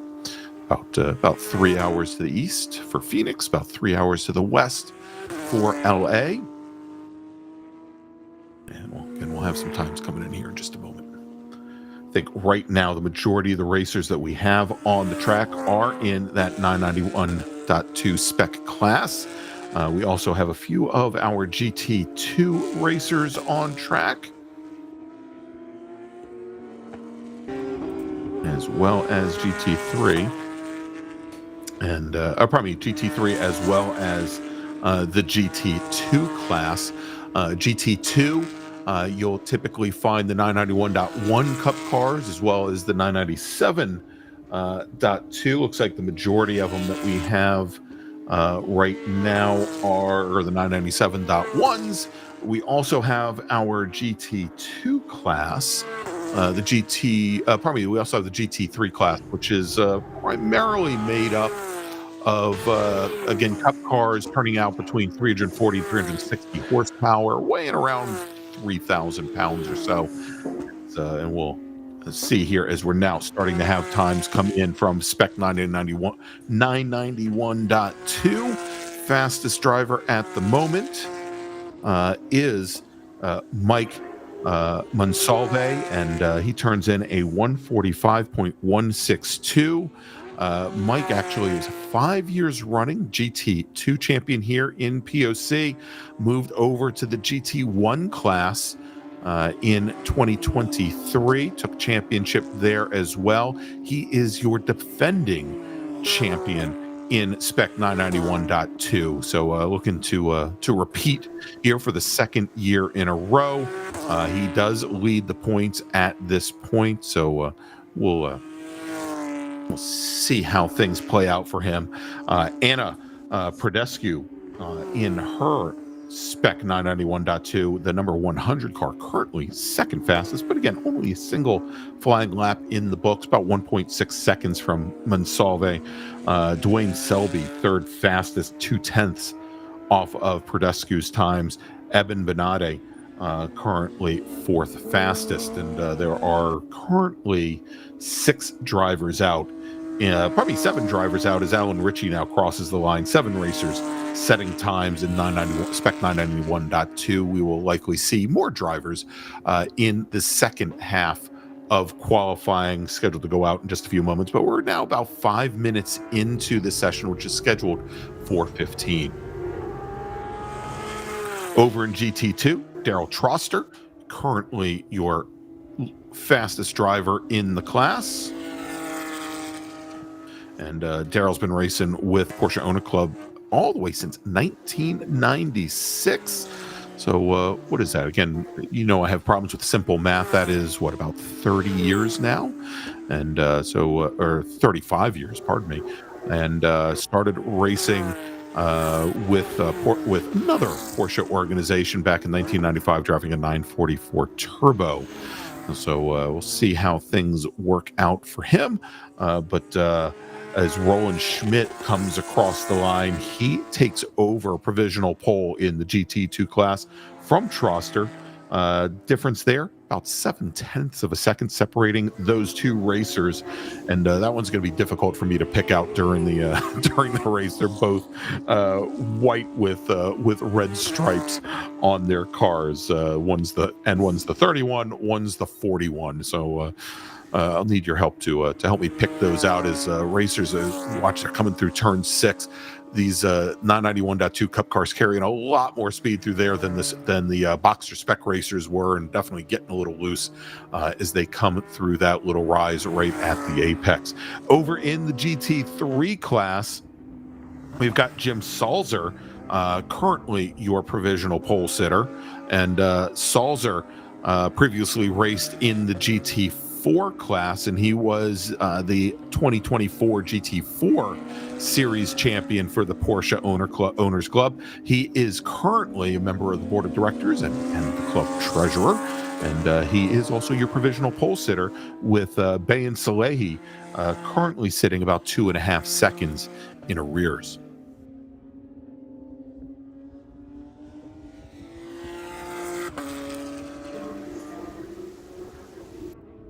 And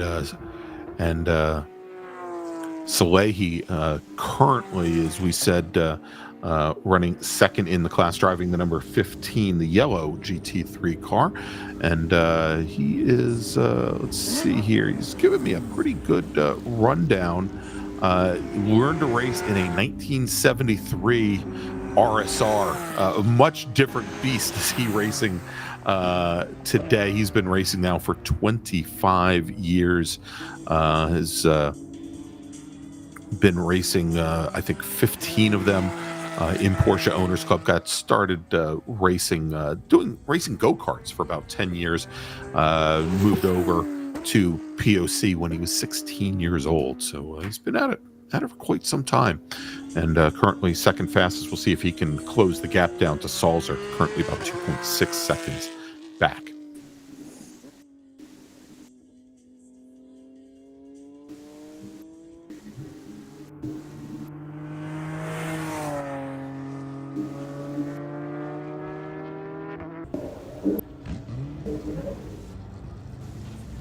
All right, as watch now coming out of the final corner onto the front straight, and I believe that might have been Jim Salzer in that number 10 machine.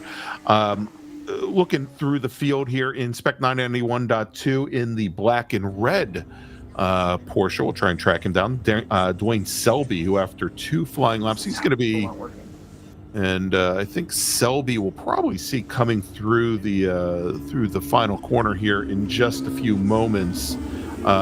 Driving the number 52 car, 7-time POC GT3. There he is. I think just coming through turn 15, and he's going to take to the pit lane. Selby, it looks like will probably stay on that 146.834, about 0.2 of a second back from Anna Pradescu, and about 1.6 seconds off of Monsalve's times. Selby, a 7-time GT3 Cup class champion in Porsche Owners Club, and he finished 3rd last year in 991.2, looking to move up. He's the 2-time, both 2016 and 2023 POC Driver of the Year. So we'll see if looks like he is going to bring his car in after just 2 flying laps, and sitting currently 3rd now in Joe, who I believe is still out and about with some of our orange. Oh, no, I'm sorry, I have just joined you. I finished my duties there. So. Excellent. Welcome back, Joe. So, Joe, as things are winding down here, and we see the checkered flag out now for the first half of our red group qualifying, and again, a nice field of Spec 991.2 cars. Is it more or less the same layout as what we saw for the orange group, where we will typically see the quicker drivers from the practice sessions this morning go out in the second group?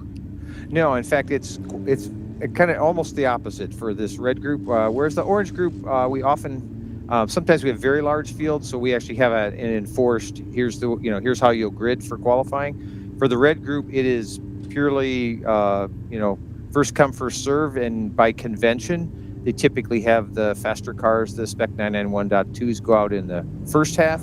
The second half, you'll typically see the GT3 cars. The GT cars. Correct. And so, I would expect you might see a change in the GT3 standings, but unlikely that you will see a change in the Spec 991.2 standings. Understood. All right. So we're going to have drivers come out from the paddock here in just a few moments to take part in our second half of the Red Cup qualifying here in just a moment. Again, Mike Monsalve, your fastest driver in Spec 991.2 in the white, green, and silver Cup car, and he turned in a fast lap time of 1:45.162, about a second and a half up on the rest of the field. Anna Pradescu, second fastest, a time of 1:46.638. Then Dwayne Selby and Eben Benade running 4th fastest, with Garrett Wessling 5th fastest in the 722 car. If we look across those top 5, about 3 seconds separating that field. Over in GT2, and as Joe said, we'll likely see some more of our GT cars coming out. Roland Schmidt, Daryl Troster, the only 2 drivers to take to the pavement, and Schmidt with about a 0.7 of a second advantage. It looks like we may have Paul Barnes in the 636 white and red machine heading out as part of the second half of qualifying here in just a few moments. And that one, Joe, with 3 white and red GT3 Cup cars, you're going to have to keep me honest, because I'm probably not going to be able to pick them out from a lineup. Paul's car is a little easier to pick out. The other 2 are pretty difficult. Okay. This feels like when somebody goes to work and everybody's wearing a red shirt. But, yes, exactly. Or we all show up in blue blazers or something along those lines. Yeah. Yes. So we'll track it here as our second group now out on track, and we should see quite a bit more, as Joe mentioned, a number more racers in our GT3 class. GT3 cars. There's somewhere around 2,900 to 3,100 pounds and putting down anywhere between 340 and 360 horsepower. Again, most of these GT classes classed based on a power to weight ratio. So we had Bayan Salehi go out and set a time, and also Jim Salzer early on in that first group. Look to have probably another 5 racers joining us here for this part of the qualifying session. And I think Paul Wren just turned in his first lap time. The black, orange, and yellow 787 machine turning in a 207 and change. And so we'll see where he and the rest of the GT3 field turn out, as most of our racers now completing their out laps or probably completing their first flying laps. We'll have more times come into the books here as Brett Gaviglio in the blue Cup car just comes across the line at 2:19.523.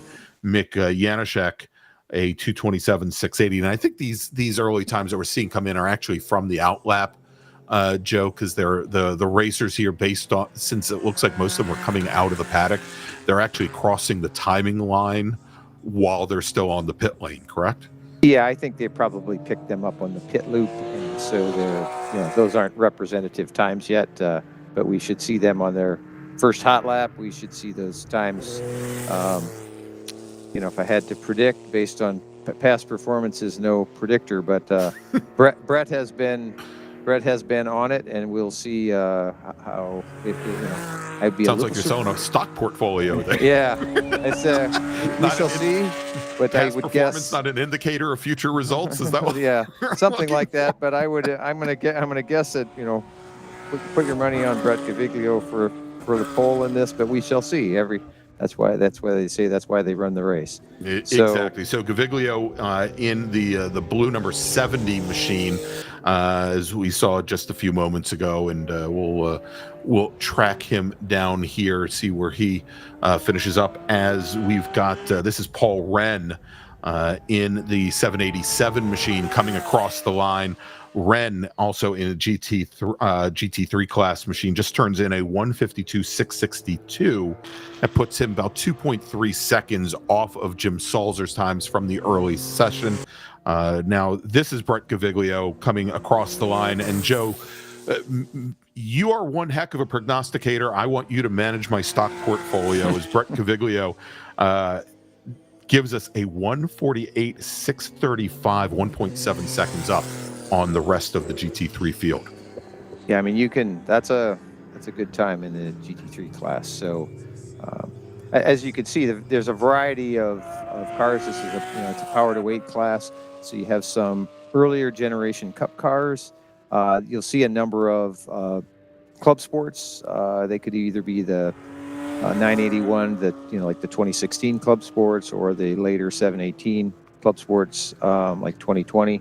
That's and then you kind of see occasionally Brett's car. I'll almost call it. That's more like Franken car. It's just been developed. It's been developed over a lot of years. You could say what it originally was. It doesn't probably bear much resemblance. And other than a body shell, it doesn't really match up all that much. So we do have a mix of GT3 and GT4 cars out here for this for the GT3 class, then, because it is a power to weight class. That's correct. This is a power to weight class, and so you'll typically see whereas the club sports typically are running pretty much in a stock configuration, and the Cup cars, like I say, earlier generation Cup cars, then a 997 type Cup car can fit into this class. And then, like I say, you'll see kind of more individual, just developed cars, whatever sort. Could have started as a street car, could have started as a Cup car, but have had a lot of modifications. Now we've talked about when we saw earlier with our orange group the Boxster specs, and also the spec 2.7s, that they were all running on a spec tire. For 991.2, are they on a spec tire as well? Yes, the spec 991.2s are on a spec. They're on a spec tire. It's a Yokohama slick. The GT3s, it's not a spec tire, because you can see the cars are somewhat different. Sure. But it is a single set of tires for the weekend, which basically includes the qualifying and race sessions. Very interesting. So even though that they may have, and and this could be a challenge when you have cars that may have much wider rubber, but if you've got different manufacturers and different compounds, some may last longer or better over the course of the weekend, and regardless of what the weight is, I think that tire width probably is going to have a lot to do with it. And in addition, you'll see cars that might be higher horsepower and a higher weight, and other cars are lower horsepower but lower weight, and they tend to be, even though the tires might be a little narrower, they tend to be a little kinder to the tires. Sure. That typically doesn't show as much up on Saturday, but it tends to show up halfway through the race on Sunday. I was just going to say, as we get down towards the final laps on Sunday, probably will become very, very important, especially as you see some of these racers trying to dig out of some of these slower corners. Yeah, I mean, it's, again, if you're used to your street car and you got 60,000 miles on your tires, that's not the way these race tires work. You go out and even running a couple qualifying sessions and a couple half-hour race sessions, it significantly changes the tire's grip over that lifespan. All right, so looks like we just had Paul Wren in the 787 machine bring his GT3 class car down the pit lane. Looks like he's going to take it back to the paddock after 3 flying laps, currently sitting third in class, 3.4 seconds back from our provisional pole sitter, Brett Gaviglio. Jim Salzer sitting right in the middle there, about 1.7 seconds back from Gaviglio, and about 1.7 seconds up on Paul Wren. Mick Janoschek currently sitting fourth in that class. Over in GT2, it is Roland Schmidt, your provisional pole sitter, as he turned in a 151.63. That's about 7/10 up on what Daryl Troster set in our first Red Group qualifying session. Paul Barnes sitting about 8/10 back from Troster, sitting in third, but only a second and a half separating those 3 racers.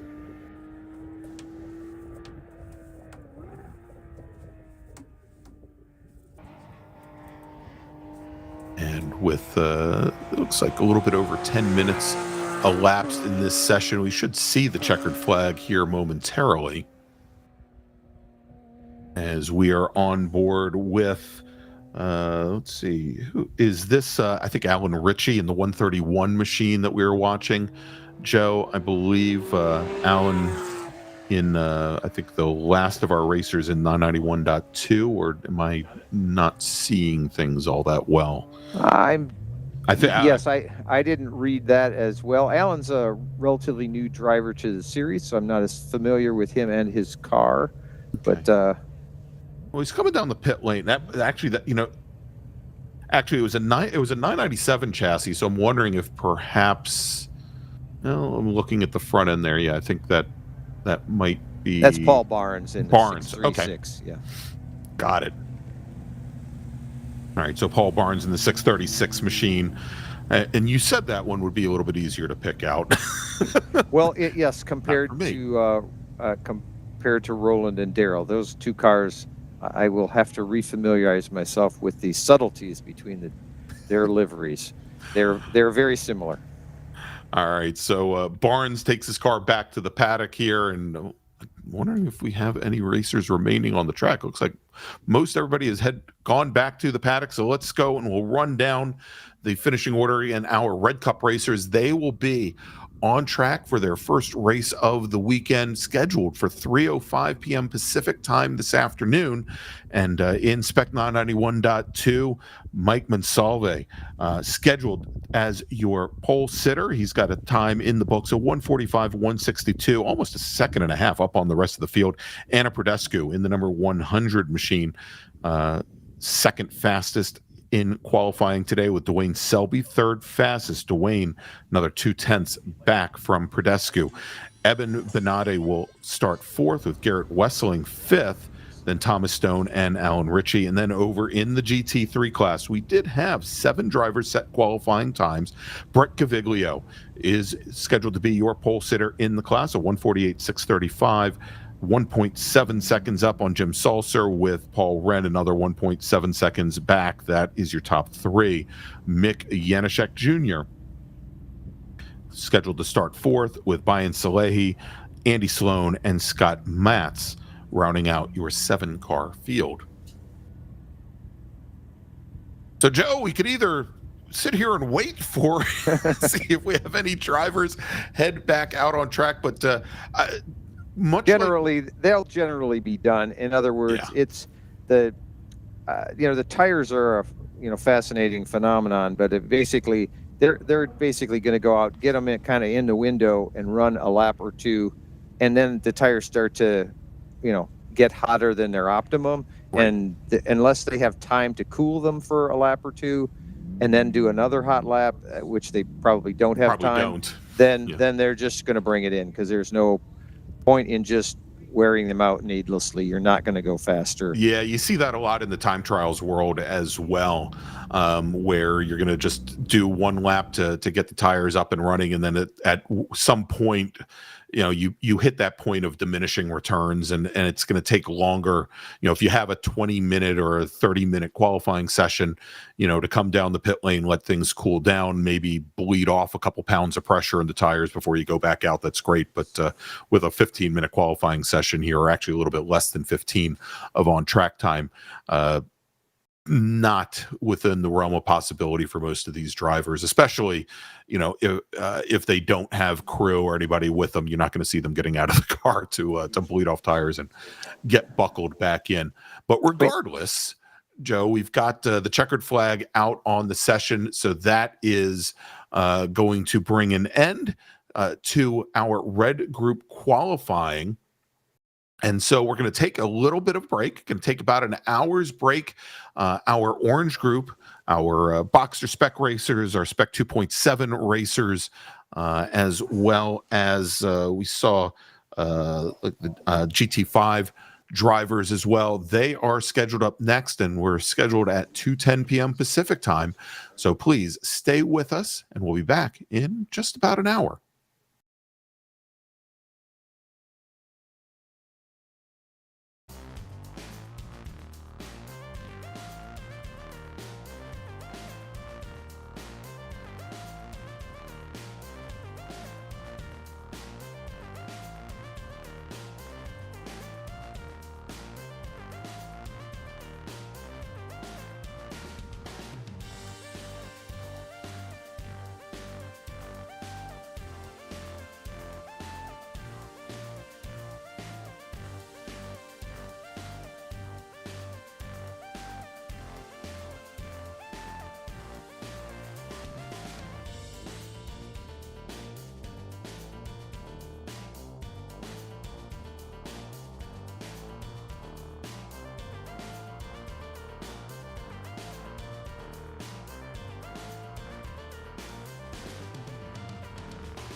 Any words before the race?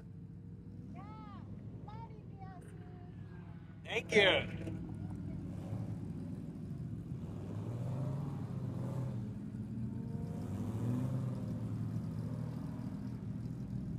Any words before the race? It's going to be a wonderful race, and I'm very optimistic. Thank you.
I will be. Yes. Mind if I stay? I don't care.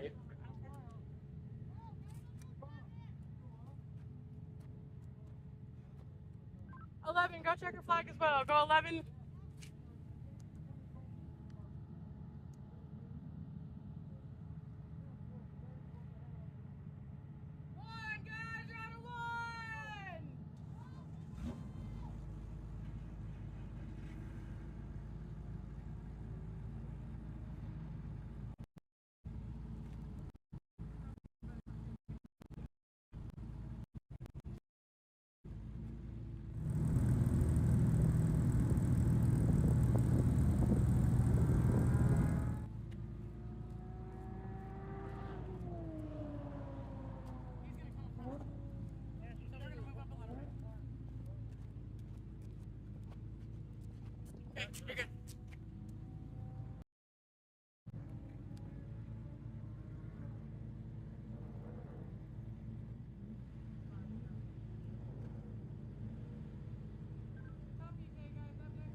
You okay if I just leave this here in front of you?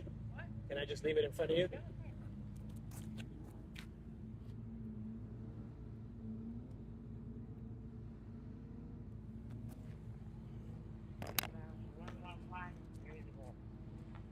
Hi. And copy, I'm releasing orange, releasing orange. I only have one yellow one.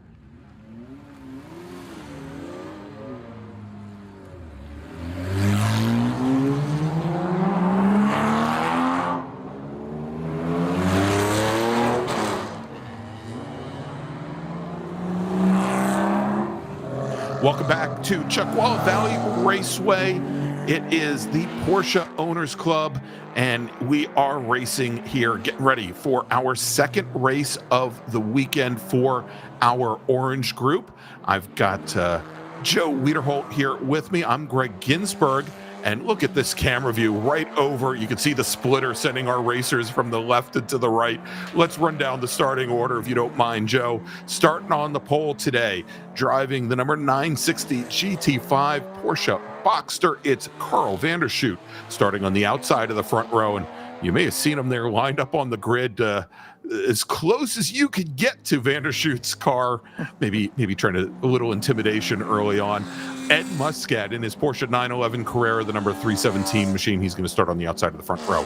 John Momeyer is your pole sitter in the Spec 2.7 class. In his Porsche Boxster, the number 6 car will start third alongside Vivek Hazari, also in the Spec 2.7 class. Those are our two entries in that class, as we're on board right now with Mr. Momeyer. Here on the pace lap, Hazari will start fourth, starting fifth today. On the inside of row number 3, it's Bear Salehi. He is in a GT5 class Porsche Carrera alongside Jane Scarcello, also in a GT5 class Mazda Miata. The number 861 car starts sixth. Then we've got Neil Rozier in his Porsche Carrera Turbo. Neil is also racing in the GT5 class. The number 38 car starts seventh. Starting eighth is going to be your Boxster Spec entry of Rob Walker. He's your pole sitter in the class in the white number 253 machine. Starting ninth is Murray Wonderly, finished second in this morning's race. He's in the number 614 Boxster Spec, alongside Chris Kiefer, who will start on the outside of row number 5 in the number 997 Boxster. Most of these racers, until we get towards the end, are all going to be in Boxster Spec. I'll tell you when that changes. Starting 11th today in the number 925 Boxster, Chad Carnavale, alongside Nigel Maidament in the number 705 machine. Then we've got Branimir Kovac alongside Adam Abrams. That makes up row number 7. So they will start 13th and 14th. On the 8th row, starting 15th, Larry Haas. Larry is in the number 228 Boxster Spec alongside Alan Watts in the 225 car. He'll start, Alan will start 16th. Starting 17th, Bob Chang in the 727 machine alongside Greg Scarcello in the 486 car. Then we've got Andrew Wayman starting 19th. Andrew is in the number 1 machine. That is also a Boxster Spec car alongside Herb Kunitz in the 630 car starting 20th. We move over now to the 11th row, where Alicia Ray will start 21st in her Boxster Spec alongside Karen Robinson. As our first group, our GT5 and Spec 2.7 racers take the green flag, go through turns 1 and 2 safely, with Vandershoot looking to open up a big lead as he did earlier. Our Boxster Spec racers coming through the final corners now. Let's finish up the starting order as Byron Allen will start 23rd alongside Enrique Marr. Then we got Mark Sealer and Chris Krull. And then we wrap up Boxster Spec with Jim McClugan, with Mike Porteous starting 28th in the number 918 GT7 Mazda Miata, and rounding out the field, Randy Burgum in the 713 car. That's a GT7 Porsche 944. As the starter looks over the field, and green flag for Boxster Spec. It's out. Our racers heading into turn 1 with Rob Walker leading the field as they come into that first and second corner here. A little bit of a chicane. Looks like a couple drivers running a little wide through the dust and dirt. No harm, no foul, as they now make their way towards the bowl over at turn 5. First, of course, they've got to get through turn 4. That left-hander, a little bit off camber, and now into the big, deep 11-degree cambered turn number 5. You can see racers starting to make their way through there, and they now make it out safely towards us, heading down the long straightaway. So, Rob, given what we saw earlier this morning in Spec Boxster, any racers that maybe didn't, and I know you got to talk to a lot of them in impound after the race, that maybe didn't finish up where they expected, maybe had some strategies for moving forward here in the second race of the afternoon? Well, in particular, I spoke with Nigel Maidment. He had a very poor qualifying compared to his, I'll say, kind of a standard qualifying. He did manage to move up a bit in the starting order based on the second race starts based on fast lap from race 1. And so he was up to, I think, 5th starting this race. So we'll see if he can turn that into anything. That's the primary discussion that I had as far as kind of people being, looking for a little better result in the second race. All right, so there you go. So that is Maidment. He is in the number 705 machine, the red Porsche Boxster, and we're going to go on board again with John Momeyer, who started in our lead group, and he is sitting right behind another one of our, looks like one of our Boxsters, and that is the multi, is that the black and yellow one of Vivek Hazari? Or I'm sorry, that's the 152 car. Yes, Hazari directly ahead now. Momeyer had a great race, held Hazari off, and I think it was about 5 seconds at the line, with Hazari finishing second in Spec 2.7, but gets the early jump here on Momeyer.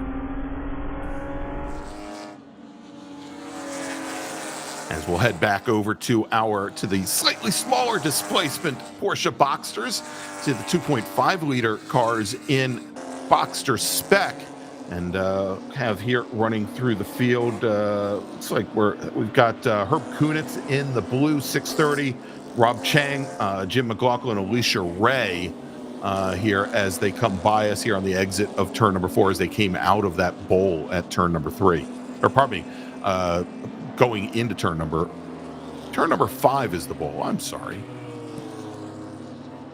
And it has warmed up a bit since our earlier race. So it has. So the drivers probably, mid-session or later, they could start to have more issues with the tires going off a bit. Again, these tires aren't particularly sensitive, but you can certainly start to lose some grip if, for example, in the rear, if you start to abuse them and slide them around a bit. So you'll tend to notice that, again, the last 3 or 4 laps more than in this early in the race.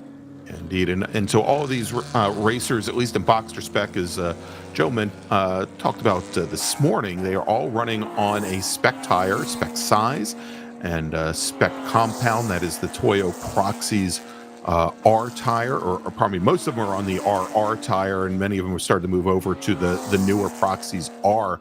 But they are known as what is known as a DOT approved tire. They're actually legal to race on the street, but they're as close to a racing slick as you can get. Just a tiny little bit of that tire compound is grooved away, and they've got very stiff sidewalls, but a lot can play into that tire wear, and whether they do start to go away, whether they heat up a little bit too much for you, you run too low tire pressure, and the sidewall starts to roll over a little bit. But as Joe said, if you start really pushing the car and sliding the rear end around, especially as these temperatures come up, it can certainly cause issues.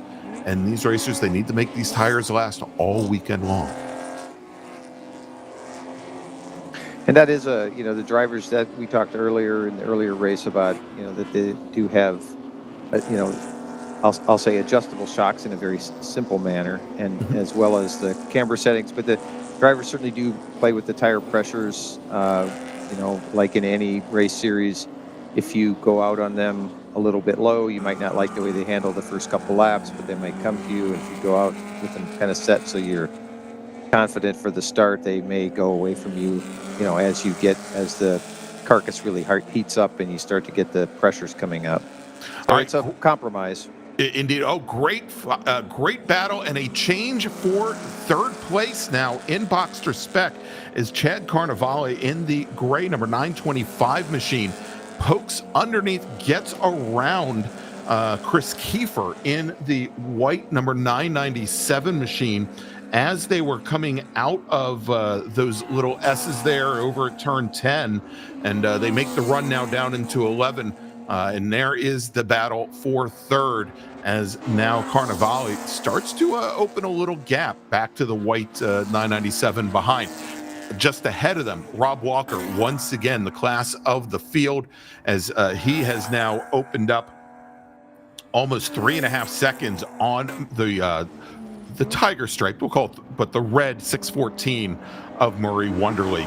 And those top four drivers, though, Rob, I mean, they're really showing that they are the class of the field, having opened up almost 6 seconds now back to fifth position. Branimir Kovac in the green number 318, and Nigel Maidment, who you had mentioned just a few moments ago. There they go, right out of our shot there. The green 318, Maidment in the red 705. That is your battle for fifth. I was going to just say that I'm sure that Chad, pretty glad to get that pass done on Chris. He was on Chris's bumper basically the entire first race. Chris held him off, so I'm sure he's happy to have a little free air in this second race. Now, tell me this, in these kinds of conditions, and again, I come from, I call a number of races with another organization where the draft is king, let's say. Yes. And the bump drafting is king. How do these Boxsters in particular handle very close running like that? As you mentioned, as Carnevale was behind Kiefer most of race one, and we saw them inches apart here in the early running for this 12-lap race as well. Can they stand, 3, 4, 5 laps tucked in underneath another car in these kind of weather conditions? Probably in these conditions, I'm going to say air temperature is probably like 87 degrees around now, maybe just slightly below that, but around that. And these cars can probably handle that. It's when it gets to be real more desert temperatures, we get up to, up towards 100 degrees or in the high 90s. That can be a real issue if you're following somebody for lap after lap, and you have to often just duck out and get some clean air or back off for a few laps. And obviously the advantages of racing in early November as opposed to racing in July or August out and in the California desert here, as we take a look a little bit further back through that Boxster Spec field. Let's check in with some of our other classes if we can. And I wanted to see if we could get, I was originally wanted to take a look at the GT7 field, but it looks like Mike Porteous in his Mazda Miata now opening up a pretty substantial advantage over the gray and yellow 944 of Randy Burgum. And Burgum, through most of so far from what I've seen, both in the warm-ups and also in qualifying, a little bit off of Porteous's pace. So hopefully he'll find some speed over the next couple of if not couple of hours, couple of days. We've got a driver getting very loose now coming through. Was that through turn 3 going into turn 4? The red, white, and blue Boxster. Who was? I think that was Byron Allen, but I'm not certain. Yeah, I think that's the 777, and of course he's the only one I don't have a set of colors on.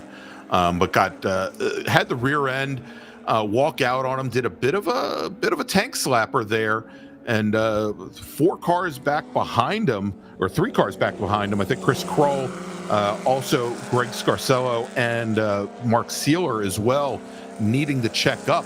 Now, bit of an advantage there for Sealer, who's currently running 19th in Boxster Spec. He was about 6-7 car lengths back from the trio of Allen, Kroll, and Scarcello, and he may have had a little bit of an opportunity there to make up a little bit of ground.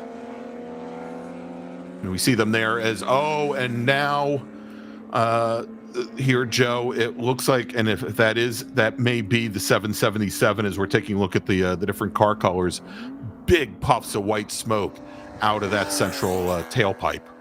Yeah, I think in the most likely thing for that is there's an issue sometimes with the air oil separator, and it can sometimes look very dramatic, but doesn't actually indicate a big problem. But sometimes is the operative word there. Sometimes it does indicate a big problem. So I guess we're just going to see. Now, does it create a problem for the drivers right behind who might have maybe oil come across their windshield, or? It's certainly it's very, at a minimum, it's very distracting. At a maximum, if you get enough out, you'll actually get some oil on your windshield, and then that does to your vision what you might expect. The sun's not real low, but it would be bothersome even at this time of day. All right, as we saw there jumping down to the outside of the front straight, I believe that was Ed Muscat, who just turned his fastest lap of the race in his GT5 class, Carrera, making his way through some of the slower Boxster Spec traffic. And Ed currently running second in class, about 30 seconds. Oh, and we've got another driver off now coming out of turn 4. And is that our Miata, possibly? I think it's Mike Porteous, but I'm not entirely sure. Yes, it looks like it is. Yeah, indeed. Yeah, I was just gonna say, I think that was the noticing the profile. That was Mike Porteous, who'd worked his way up from 28th overall to 22nd. He is in the GT7 Mazda Miata, and looks like we also have a local caution going down into turn number 1. And so we'll try and get some information on who that might be, as we've got a waving yellow usually indicates that there is a racer on the racetrack. We don't see them there. So it might be between the starter stand and where our camera is, which is right out of the, coming out of turn 1, going into turn number 2. As we go back on board with John Momeyer, and Momeyer now, he is running 4th overall, and Joe, looks like he's still trying to find a way around the Hazari machine, the 152 car. Yeah, it looks like they're having a good time. If it stays this close for lap after lap, they clearly have similar pace, and I'd expect this one to go right to the end. Yeah, and so Hazari, who's been racing now for about 5 years. This is, I believe, Joe, correct me if I'm wrong, I think it's his first year racing with Porsche Owners Club, but he's got a lot of motorcycle experience that he brings with him here to the cagers. Yes, we always say with age comes a cage. So that's yes, he has a lengthy background in motorcycle racing, including some of the same tracks that we run on, every year. And he's been running in our time trial groups for a number of years, and just this year he moved up to start doing the club racing. And correct me if I'm wrong, because we know that of course POC is a volunteer organization made up of, and not just racers as you mentioned, but you've got autocrossing and you've got time trials, but you also have, as we have here, this weekend, driver's ed events, HPDE type events, and I think Vivek is also the current director for your performance driving school. Is that correct? That's correct. Yeah, he's running it for our new drivers. Basically our first timers or first few times where they're just learning the basics of track etiquette and some track driving skills, and he runs that group. Make sure that we have, can answer all their questions as they're getting ready for some of their first race weekends, as well as providing instructors for them so they can learn and hopefully come back, and maybe someday they'll join us in the race group. There you go. So he's practicing what he preaches right now out on track. He's managing to hold off John Momeyer, whether he can hold Momeyer off for 4 more laps, as they are all working.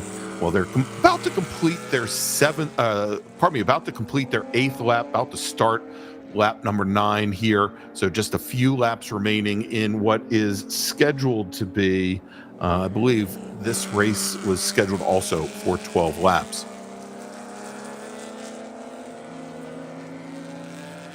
A little bit further back in the field, watching another battle there in Boxster Spec, and I believe that was I think that was the Maidment and Kiefer battle again. But let me jump. It's like I used to, Joe used to watch Spec Miata back when it started, and seemingly every Miata was a red Miata. 25 years ago. Don't go telling don't tell our one Miata driver here, Mike Porteous, that, but looks like was that was John Momeyer taking his car back to the paddock. Yes, he's just drove it back into where we'll do impound after this race. And I remember watching Joe, and maybe you could fill us in a little bit. I know during the early race we had the Miller High Life car retire early, and he was an impound waiting for you when you came back there. Is that a car we're going to see again this weekend, hopefully? Yes. At least at that point, it was simply a tire issue. He had a tire go down on him. So yeah, he is back. He's out there running, I think, 13th in the Boxsters right now. So yeah, it wasn't a significant car issue. In that case, that's Larry Haas, correct? Yes, the 228. That's Larry Haas. That's correct. Right. And although you have to use one set of tires for the whole weekend, you don't have to if you have a tire. Right. Have a problem with the tire, you can make a substitution and just have to show someone from the Boxster committee that, and they'll let you replace it.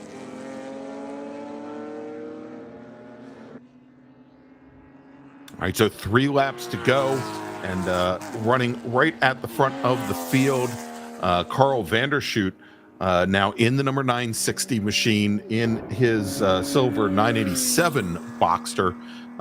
He now has 3 laps remaining, and he's got a pretty substantial advantage now over Ed Muscat in the black 911 Carrera Muscat, now running almost a minute in arrears, about 50 seconds back. Then Hazari and Walker. And again, now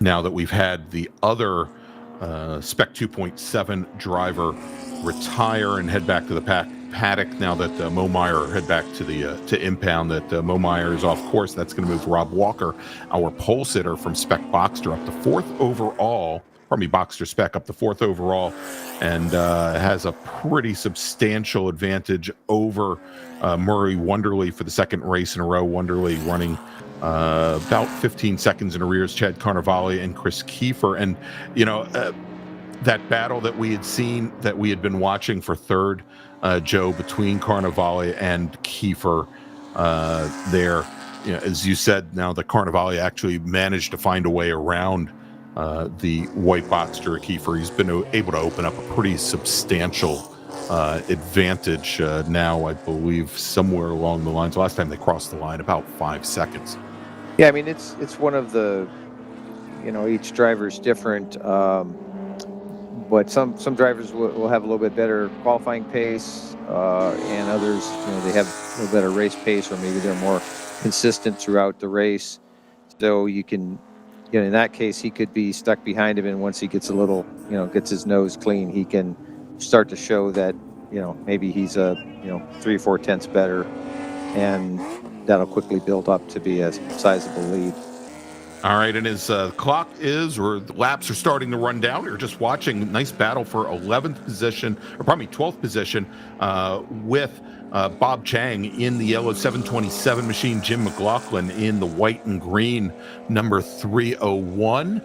Just ahead of him, about 10, maybe about 8 car lengths up the road, Herb Kunitz in the blue 630 machine. I've been watching another battle that has been very, very tight, and hopefully this is something that our director Jordan can get us up to.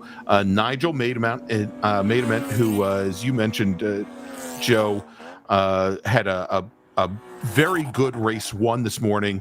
He's running up in 5th, and he's still trying to hold off Branimir Kovac and Alan Watts. It's the red Boxster, the green, and the red with white. And I think was that them that we just saw go by? It was, and Branimir was not with them, so I do not know. If he had a mistake or an off. I did not see it. Yeah, and it looks like here as they come into turn 1, I think Branimir actually may have dropped back a couple positions that Larry Haas, who we were speaking about just a few moments ago, got by. As you can see here in the corner of our shot here coming out of turn 4, we do have a local caution with waving flag, which tells us that the driver is likely still on the race course. Just past that, turn 4 being the run now down towards the bowl over at turn 5. And it appears that yellow has now been withdrawn. I guess that's certainly one of the advantages, Joe, of just having so much runoff room here at Chuckwalla. It certainly is. I mean, you can have somebody go off, and there's not an Armco that's 3 feet off the track, so yes. You can. It might look dramatic. There's a lot of dust, and it's not enjoyable when it happens to you, but it's a lot better than the blue bushes or something. I was just going to say, as somebody who's put in more than his share of laps at WGI at Watkins Glen, having those blue bushes mere millimeters off the side of the track, I would definitely concur.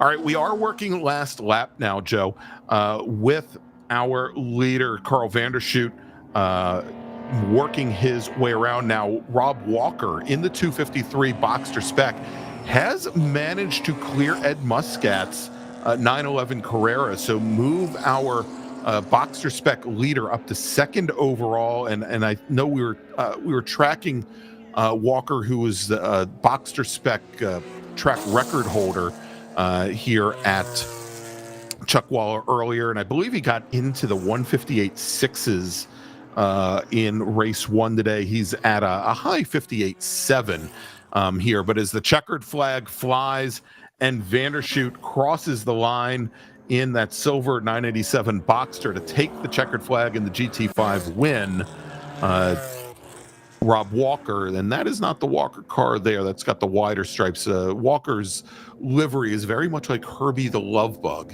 Yeah, he tends to run that livery in every series that he runs in, if it's permitted. It's same thing with the number he wants to run.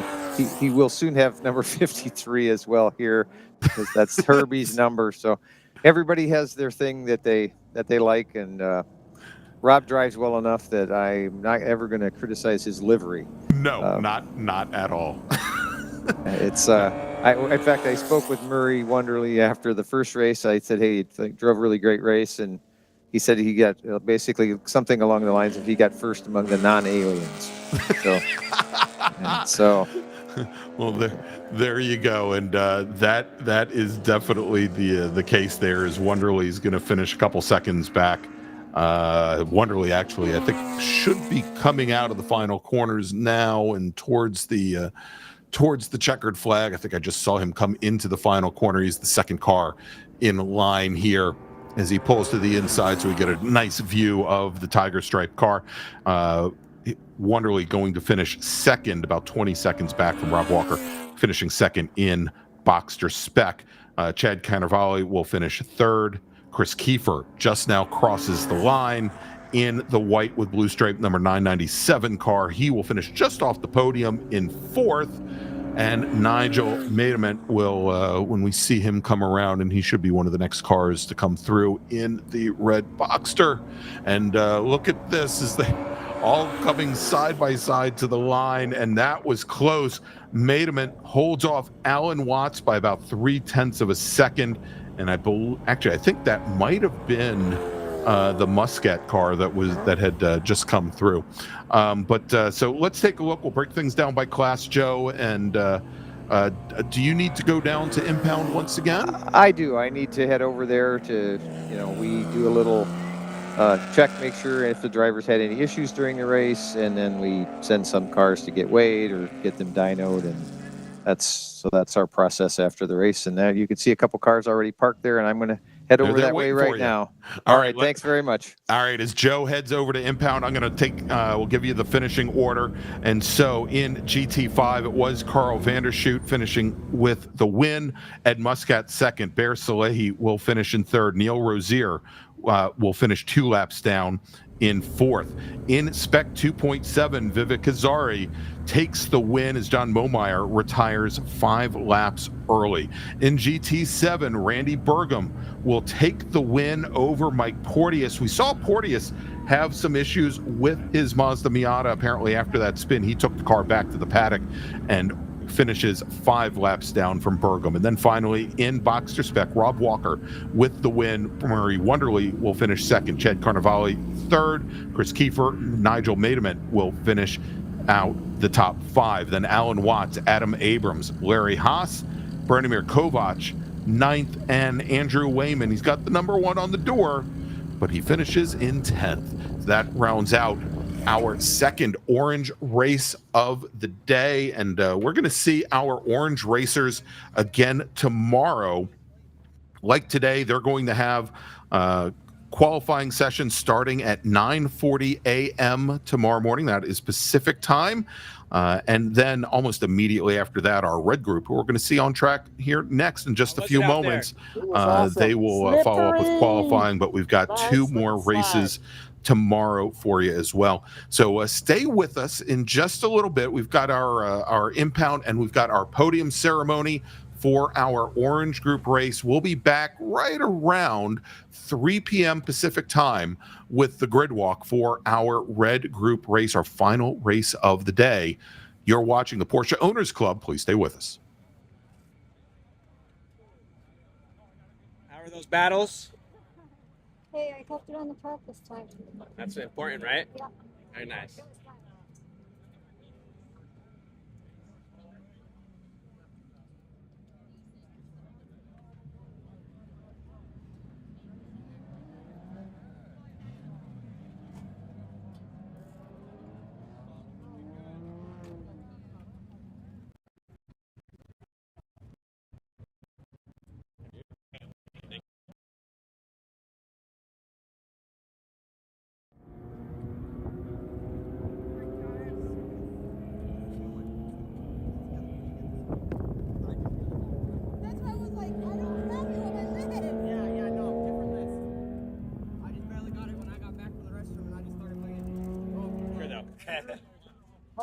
Starter call.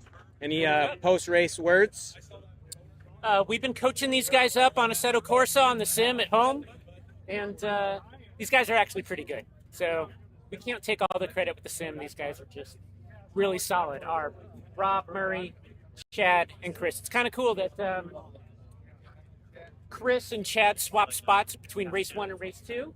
They're over there having a good time talking about the move that was made. Nice. Thank you, sir.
so much, lots of hard work, lots of testing, and to be able to come through and not just set fastest times, but actually have race strategy and overtaking the right places is a huge accomplishment from both guys. Yeah. Nice. Yeah. Nice. Well, well done, gentlemen. Thank you.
Any words from the 2.7 boys? He drove a great race. He made no mistakes. Good job all the way through. Yeah. Just got in front of him and got it. Yeah.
Well, yeah. I'm over here. This is.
Any words before the race? Gonna have fun, baby.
Welcome back to Chuckwalla Valley Raceway. It's the Porsche Owners Club. It's the penultimate round here of the 2026 season. I'm Greg Ginsberg along with Joe Wiederholt, and we've got our final race of the day. It's our red group heading onto the track now for their pace lap. Let's run down the starting order. Starting on pole today in the Spec 991.2 class, it is Mike Monsalve starting alongside Anna Prodescu, also in Spec 991.2. Then on the front, on row number 2, in the same class, we've got Dwayne Selby driving the number 52 machine, with Eben Benade starting 4th in the number 16 car. Moving over to row number 3, starting 5th, also in the 991.2 class, it is Garrett Wessling driving the number 772 car, and he's going to start alongside Roland Schmidt. Roland's running in the GT2 class today, also in a Porsche GT3 Cup car. That's the number 31 machine. Starting 4th today, also in the GT2 class, in the number 41 Cup car, it's Daryl Troster. And Daryl's going to start alongside Spec 991.2's Thomas Stone, who's driving the 254 machine. Alan Ritchie, also in 991.2, is going to start 9th today in the 131 car, with Paul Barnes in the GT2 class in the 636 entry. Now, all of our remaining drivers in the GT3 class. Starting on pole in GT3 in the number 70 Cup car, it's Brett Gaviglio. He was our winner. He was not our winner because we haven't had a race yet today. But he is your pole sitter, as we said, in the class. Jim Salzer will start 2nd in the number 10 machine, starting 12th overall. Starting 13th, driving the 787, it's Paul Wren alongside Mick Janoschak in the 939 car. And the 939 machine is a GT4 Club Sport. Then we've got Bayan Salehi in the number 15 car, starting appropriately enough 15th in a GT3 car, and he's going to start alongside Andy Sloan, who is in a GT4 Club Sport machine. That is the 621 machine. And then rounding out the field as we come through the final corners now, getting ready to take the green, it's going to be Scott Matz, who is in a 996 GT3 Cup car. The 707 machine will start 17th as our pole sitter. Now, Mike Monsalve brings the field around the final corner onto the front straight. The starter gonna look over the field, likes what he sees, and green flag is in the air. Nose to nose when Salve Prodescu now make their way down through turns 1 and 2 and jumping out to an early lead there. I believe that is Mike Monsalve here as now our GT3 field, led by Brett Gaviglio, is going to take the green as they now make their run down towards turn 1. Jim Salzer about a half a car length back there on the outside of the front row as they come through turns 1 and 2, a little bit further back in the field. One of our drivers there, I believe that was Bayan Salehi, taking a bit of dirt right at the apex of 2, but no harm, no foul as we move back up towards the front of the field.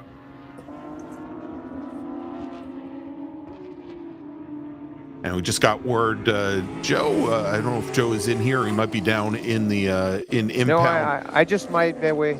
Just made my way back. Excellent. So that would be why you're out of breath. Just told us here that Tom Stone, a change in car numbers for Stone, going to be running the 254 machine. Probably running the 28 machine rather than the 254. As our first group now going to be crossing the line here to complete lap number 1 here in just a few moments. Again, that was Gaviglio, Salzer, Ren, Janoschek, the top 4.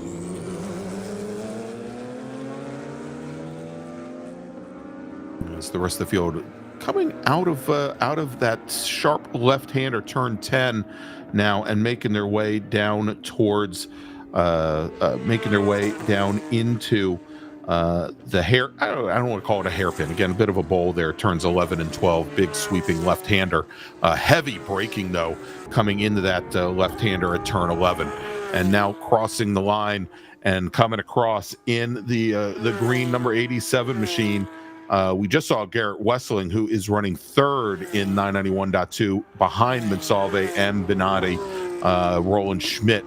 And Daryl Troster rounding out the top 5 overall. Schmidt, your leader in GT2. Troster running 2nd in class. And then the GT3 field now completing their very first lap, it appears. And that is going to be Gaviglio, Bayan Salehi, then Jim Salzer. We saw Salehi, I think, on that very first lap in like turn 3, get around Jim Salzer. As we've got a driver off the pace here. Looks like Dwayne Selby. And that's so Selby, who started this race off, or probably started in, where was he? Started 3rd overall, having early issues here, and he's going to bring that car back to the paddock.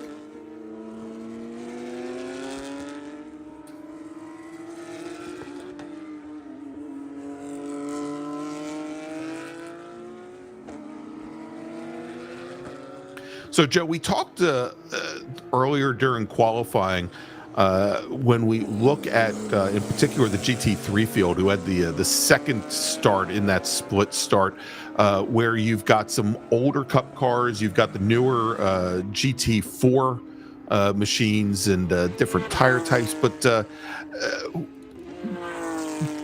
how would you say, and again, this being my first Porsche Owners Club event, would you say that the balance of power is between those cars, because it is essentially a power to weight type class?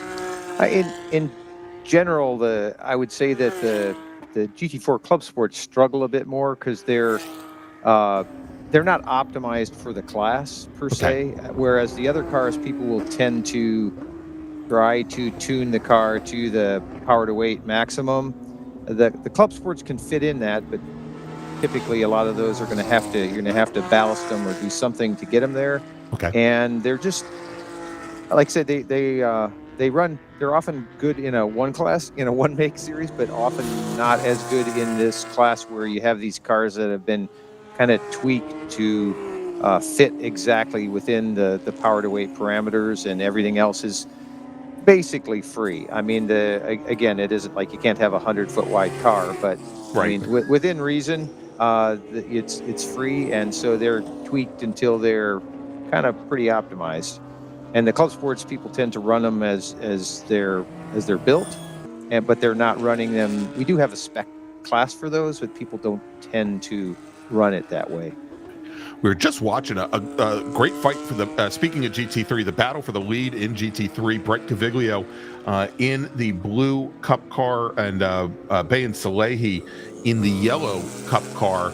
Actually, I guess it's yellow and black. There they are coming into our view right now, coming through turn 10 and making their way down again towards that bowl or probably not bowl, but big left-hand sweeper turns 10 and 11.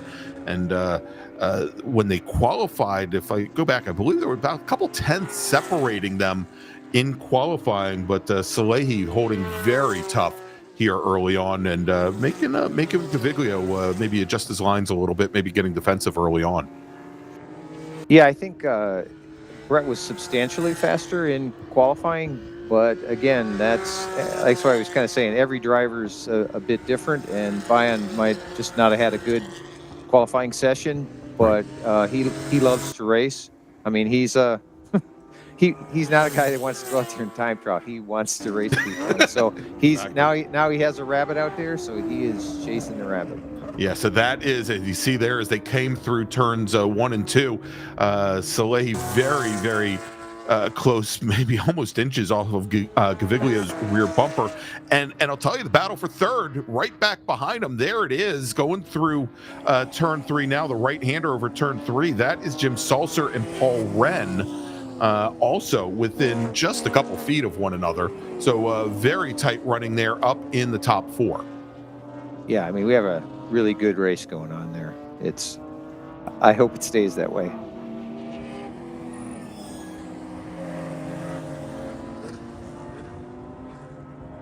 As we look a little bit further back, I believe we also have, talking about the club sports in GT3, Mick Yanushak and Andy Sloan.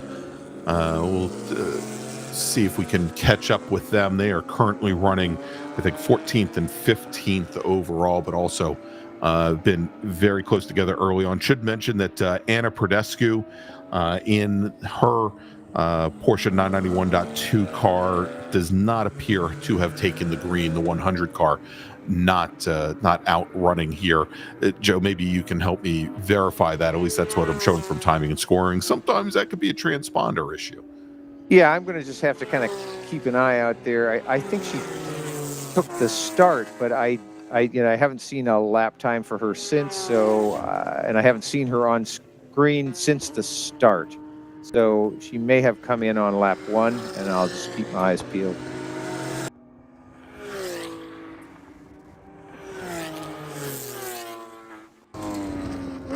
Just be interesting now. See the the front of the GT3 field has caught up to the GT2 cars. So now you have traffic and cars with a little bit different power to weight, where the GT2 cars have a little more power. It looks like in this case you had I think that was Paul Barnes in the 636 pulled offline to allow Gaviglio and Salehi to make their way through with a minimum of effort there, and may have just ruined his own race with Daryl Troster ahead. Yeah, that's certainly possible. I was going to say it's a nice thing to do, but it's not required. If you're racing someone else, you can just race. Exactly. He may have had, I don't know if he had any other issue or if he was just doing the nice thing. I mean, from the looks of it, I mean, he was tucked up right behind Daryl Troster ahead of him, the white and red number 41 machine, and it looked like he just did the gentlemanly thing and might have compromised his race in the process of doing so.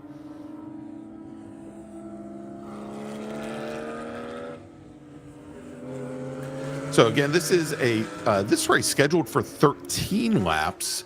Or 25 minutes, whichever comes first. This is going to be the first of 2 races for our Cup cars this weekend. Make sure to join us again tomorrow, where race number 2 for our Cup cars is scheduled to start tomorrow, 12:10 p.m. Pacific time, and we're going to have our grid walk starting just a couple minutes before that. Starting right around 12:05. But of course, before we race, we qualify, and we will be coming on air tomorrow, 9:35 a.m. We're going to have qualifying sessions for both our orange and also our red groups. So make sure to join us tomorrow morning here from Chuckwalla.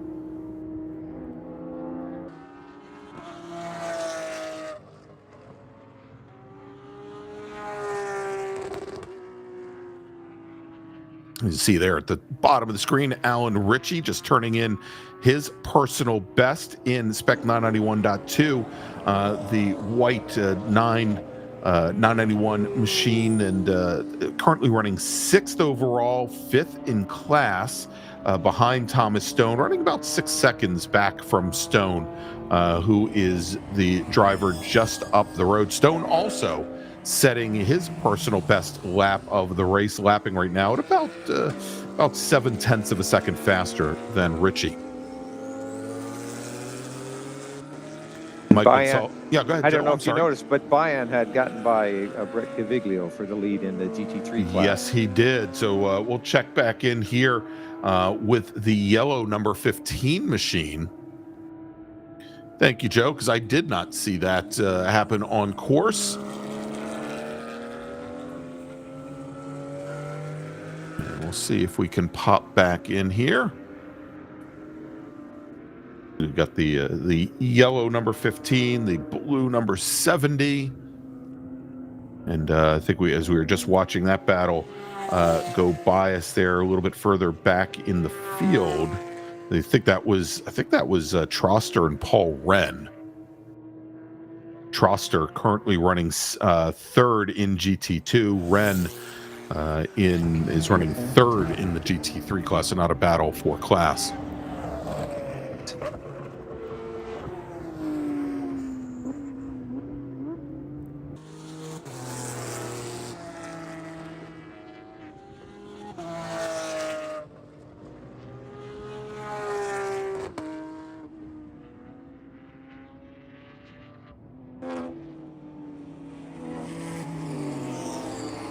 And there we go. That is the battle between Gaviglio and Barnes, and it looks like, again, I would say Gaviglio, not the battle isn't between Gaviglio and Barnes, but Salehi and Gaviglio, and looks like Gaviglio had some issues on that last lap, Joe. That when Salehi took over the lead in GT3, Gaviglio dropped back, I think, almost 4 seconds, and did not see where he may have gone off if he went off, but definitely having some issues. You can see there the gap. Yeah, he has a substantial gap. But it seems like he's probably holding it now. So maybe he could have had a small off or something like that, and that's how he got by.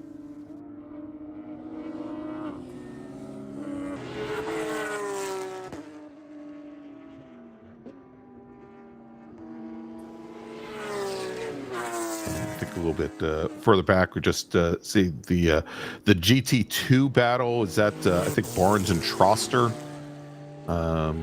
There it is. Yep, right behind Gaviglio. So Barnes and Troster currently running 2nd and 3rd to Roland Schmidt.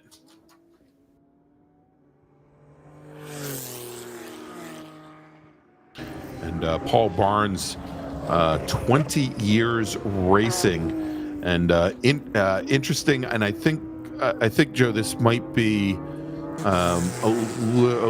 the information I have might be a couple months old, because he says he was going to be inducted into the California Home Building Foundation Hall of Fame. That was scheduled to happen in June, and I don't know if that was June of 25 or June of 26. I would assume that was from earlier in the year. That we have that information about the driver of the 636 machine, Paul Barnes. I think that was earlier this year. Yeah. Paul is in. I don't know the details other than I know Paul's in the home building industry, and he didn't ever build a home for me for free. I know that. He did or he didn't? He did not. Okay. And I didn't ask him to, but it would be nice. But now that you've kind of passively aggressively implied that perhaps he should make that offer in the next few months. It was the least he can do. After all, it's a volunteer club. That exactly. So if he volunteers to build your family a new home, that would be right in line with the mission of all POC members. And of course, he's fighting with right now with Daryl Troster. Troster racing with POC now for 20 years, and good run for him. primarily been racing with another organization there out on the West Coast, but again has been very strong here in POC in the GT2 class, and currently sitting about half a second back from Barnes still, those two white and red machines there. And it looks like now perhaps Troster's maybe fallen a little bit further back there as they are continuing to follow Gaviglio around as Gaviglio tries to make his recovery run, we'll call it, try to make up some ground to Bayan Salehi, our current leader in the GT3 class. Yeah, Daryl comes to us all the way. I mean, he's got a little bit of a drive. He comes from Utah. Frequent participant, but yes, I would say the center of gravity of the club is in Southern California, but we certainly have people from Nevada and Arizona and Utah, a few other states. Occasionally a few folks from Texas, but anyway, that's where Daryl comes from. He makes the drive.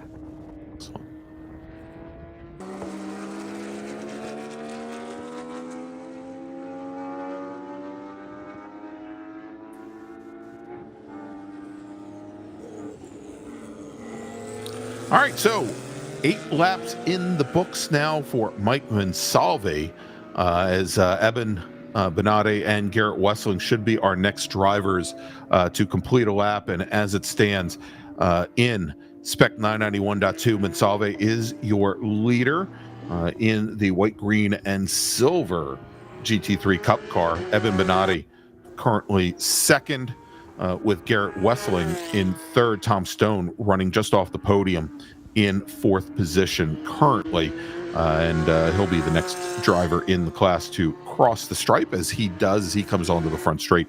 Now we're watching a little bit further back in, I believe, the GT3 class there, as we've got Barnes, Troster, and Paul Wren, and Wren now having pulled up right to the back of Troster. Actually, Troster, a GT2 car. I'm sure Wren would love to be able to dispatch with Daryl Troster and close things down, give Brett Caviglio another GT3 racer to contend with, as our pole sitter in the class looking to hold on to second place at the moment.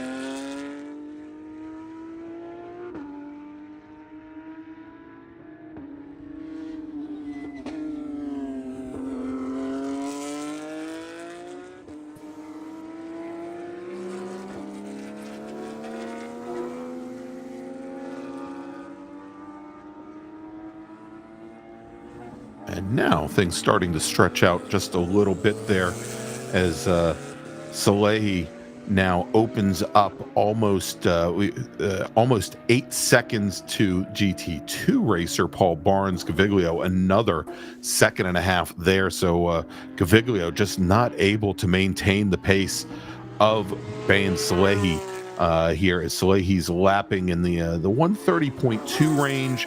Gaviglio now lapping a couple tenths per lap off of that pace, so just not making up any ground at the moment to our leader in GT3.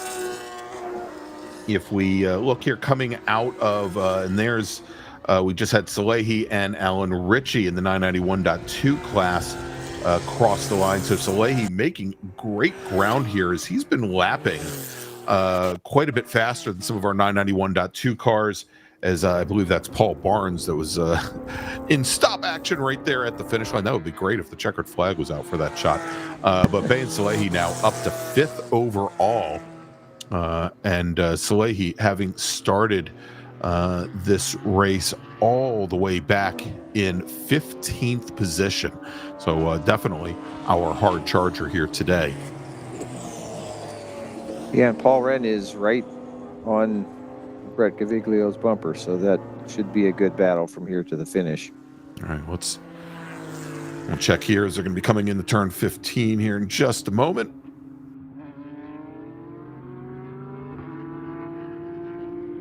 And Wren, who's running about, I guess, running, as you mentioned, just a couple car lengths back Last lap was almost a full second off of Gaviglio's times, but again, we're seeing where he has closed up a lot of ground of late. There, you see them there. There's Ren closing things up about 5 car lengths now from Gaviglio. Troster right back behind him, giving a little bit of pressure again. Troster running in the GT2 class, currently 3rd in that class.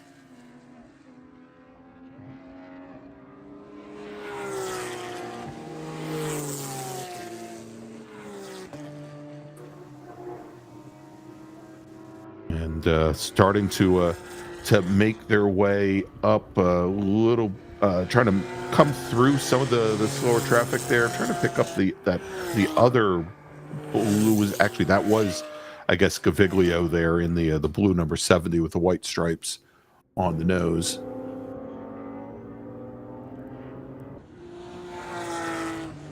Yeah, he is close to Brett, but not pressuring him per se. Right. Although right there, he's he's getting there. He's getting there. Now he's now I would consider that to be pressuring, Yes. Joe. As they come out of 4. I agree. And you know, catching a little bit of a draft off those cars. So tell me this, Joe. Even with these Cup cars, and I realize that Chuckwalla doesn't have very long straightaways here for the draft to really take effect. But would you see some draft effect from these cars if you follow very closely? I mean, I would say it'd be really minimal here. I'm sure that has some effect, just not enough to really do anything for you. Yeah. I mean, we certainly see that some effect, like if we're at Willow Springs or something like that, where you're coming into a straight with a pretty high speed and a high speed straight. Yes. We used to see that at Auto Club when it was open. That made for really good dynamics, the drafting there. Much less so here. Yeah. Just I was not going to enough say to notice. this is kind of the anti-Willow Springs, Yes. as far as speed goes. Yeah. Yeah, it's just not enough here that I think you could really notice it. Sure, it's happening, but this doesn't make enough difference to matter. Yeah, I was going to say with most of the straightaways here only being about 0.2 of a mile, maybe a quarter mile at most, it would come down, I think, more towards exit speed coming onto those straightaways and being able to just carry momentum out of a corner to go and present yourself into the next turn rather than being pulled down the front straight. And certainly, even if there was a draft, I don't think there'd be enough once you got into the clear air to be able to slingshot past. I think the car. I think it is just what you described. It's if you can get a better exit than them, then you have a shot at it.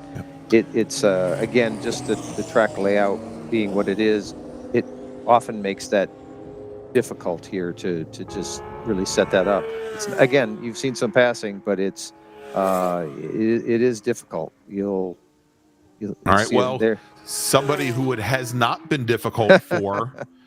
Good segue, by the way, Joe. Yes. Mike Monsalve in the green Porsche GT3 Cup car, the number 87 machine, our overall leader, leading the 991.2 Cup class.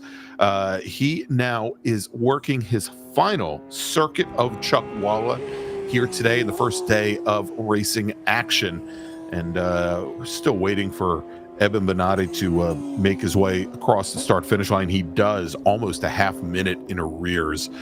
So Monsalve, you know, and I've been in similar situations here, Joe. I mean, you never want to be complacent. You have your crew and the radio going, you know, you've got a 30-second gap, but you never really want to relax until the very end, because that's when you start to make mistakes usually. It really is. I mean, like I said, I have seen people drive a flawless race and then make a mistake on the in lap because they just lose focus. Right. And doing it properly is very fast. If you do it even a little bit off, you can have a bad result. So he just needs to focus to the finish. But Mike is certainly experienced and has the ability to do that. I'm sure he'll just bring it in He's done proud. He's done it for 12. I'm sure he could do it for 13. As we watch him now coming out of the view here. We also saw Paul Barnes, who ran his fastest lap of the race, GT2 machine, starting to close things up on Roland Schmidt for the lead, but still about 10 car lengths back. I don't think he's going to have enough ground as Monsalve now comes out of the final corner and onto the front straight. And somebody just decided they wanted their own race to end a lap early. Hey, you read that correctly. I mean, yes. that is a technique. As long as so he saved himself a lap there. Exactly. And I'm not sure which machine white machine there is somebody of it. I think it might have been that might have been Andy Sloan, actually, because I'm showing him as having only completed 11 laps. But Monsalve now coming across the line, taking the checkered flag. Eben Benatti, who will finish second in Spec 991.2. Garrett Wessling should be our next driver to cross the line. Well, he won't be the next driver to cross the line, but the next racer to complete 13 laps, and he does. The 722 machine comes across. He'll finish third in 991.2 with Thomas Stone in the red and white car. I think is that next car coming across the line. Stone will complete his 13 laps with the 254. He's going to finish just off the podium in 991.2. Bayan Salehi in the yellow and blue Porsche GT3 car. He will finish fifth overall, takes the win in the GT3 class. As Roland Schmidt, who finishes seventh overall, he'll take the win in GT2. With Paul Barnes finishing second in GT2, back over to GT3. Brett Gaviglio manages to hold off Paul Wren 1.5 seconds, the difference at the line, and Wren just could not find a way around that number 70 machine. Then over back to GT3. Well, I'll tell you what, let me just go and I'll run it down here by class. It'd be much easier. In GT2, Roland Schmidt, Paul Barnes, Daryl Troster, the three drivers on track. That is your podium. In GT3, Bayan Salehi, Brett 10 seconds back. Paul Wren will finish third. As we mentioned, Jim Salzer finishes just off the podium in fourth. Scott Matz, Mick Janoschek Jr., and Andy Sloan will round out the 7-car field. And in Spec 991.2, it's Mike Monsalve, it's Eben Benatti, Garrett Wessling, your podium. Finishing just off the podium is Thomas Stone, with Alan Ritchie finishing in fifth. And as we mentioned, Anna Prodescu does not complete a lap. So, Joe, I need to sign off here. Duties. Yes, I do. So I'm going to sign off here. Thank you. I want to thank you for joining me. And of course, we'll hear more from Joe tomorrow morning when we go live at 9:35. But we are getting word that we likely are not going to have our podium ceremony tonight, but Joe's going to go down and meet and hopefully interview some of our racers over in Impound. So we'll be going to him in just a few moments. But again, we start once again tomorrow morning at 9:35 a.m.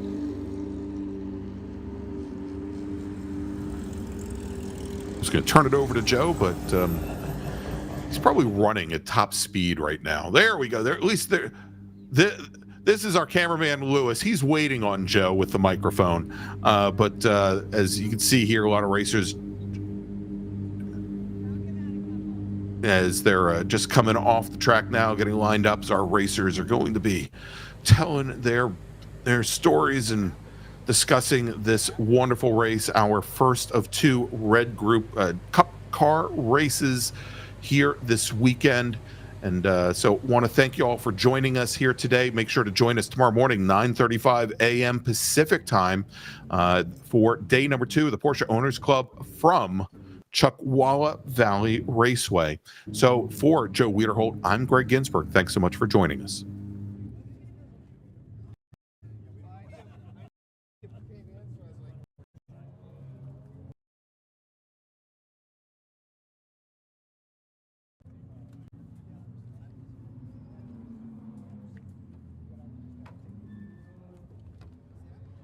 Post-race words?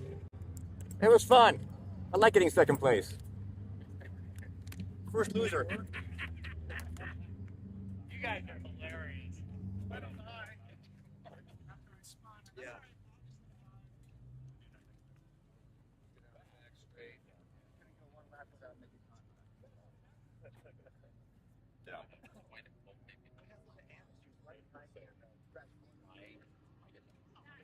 Yeah.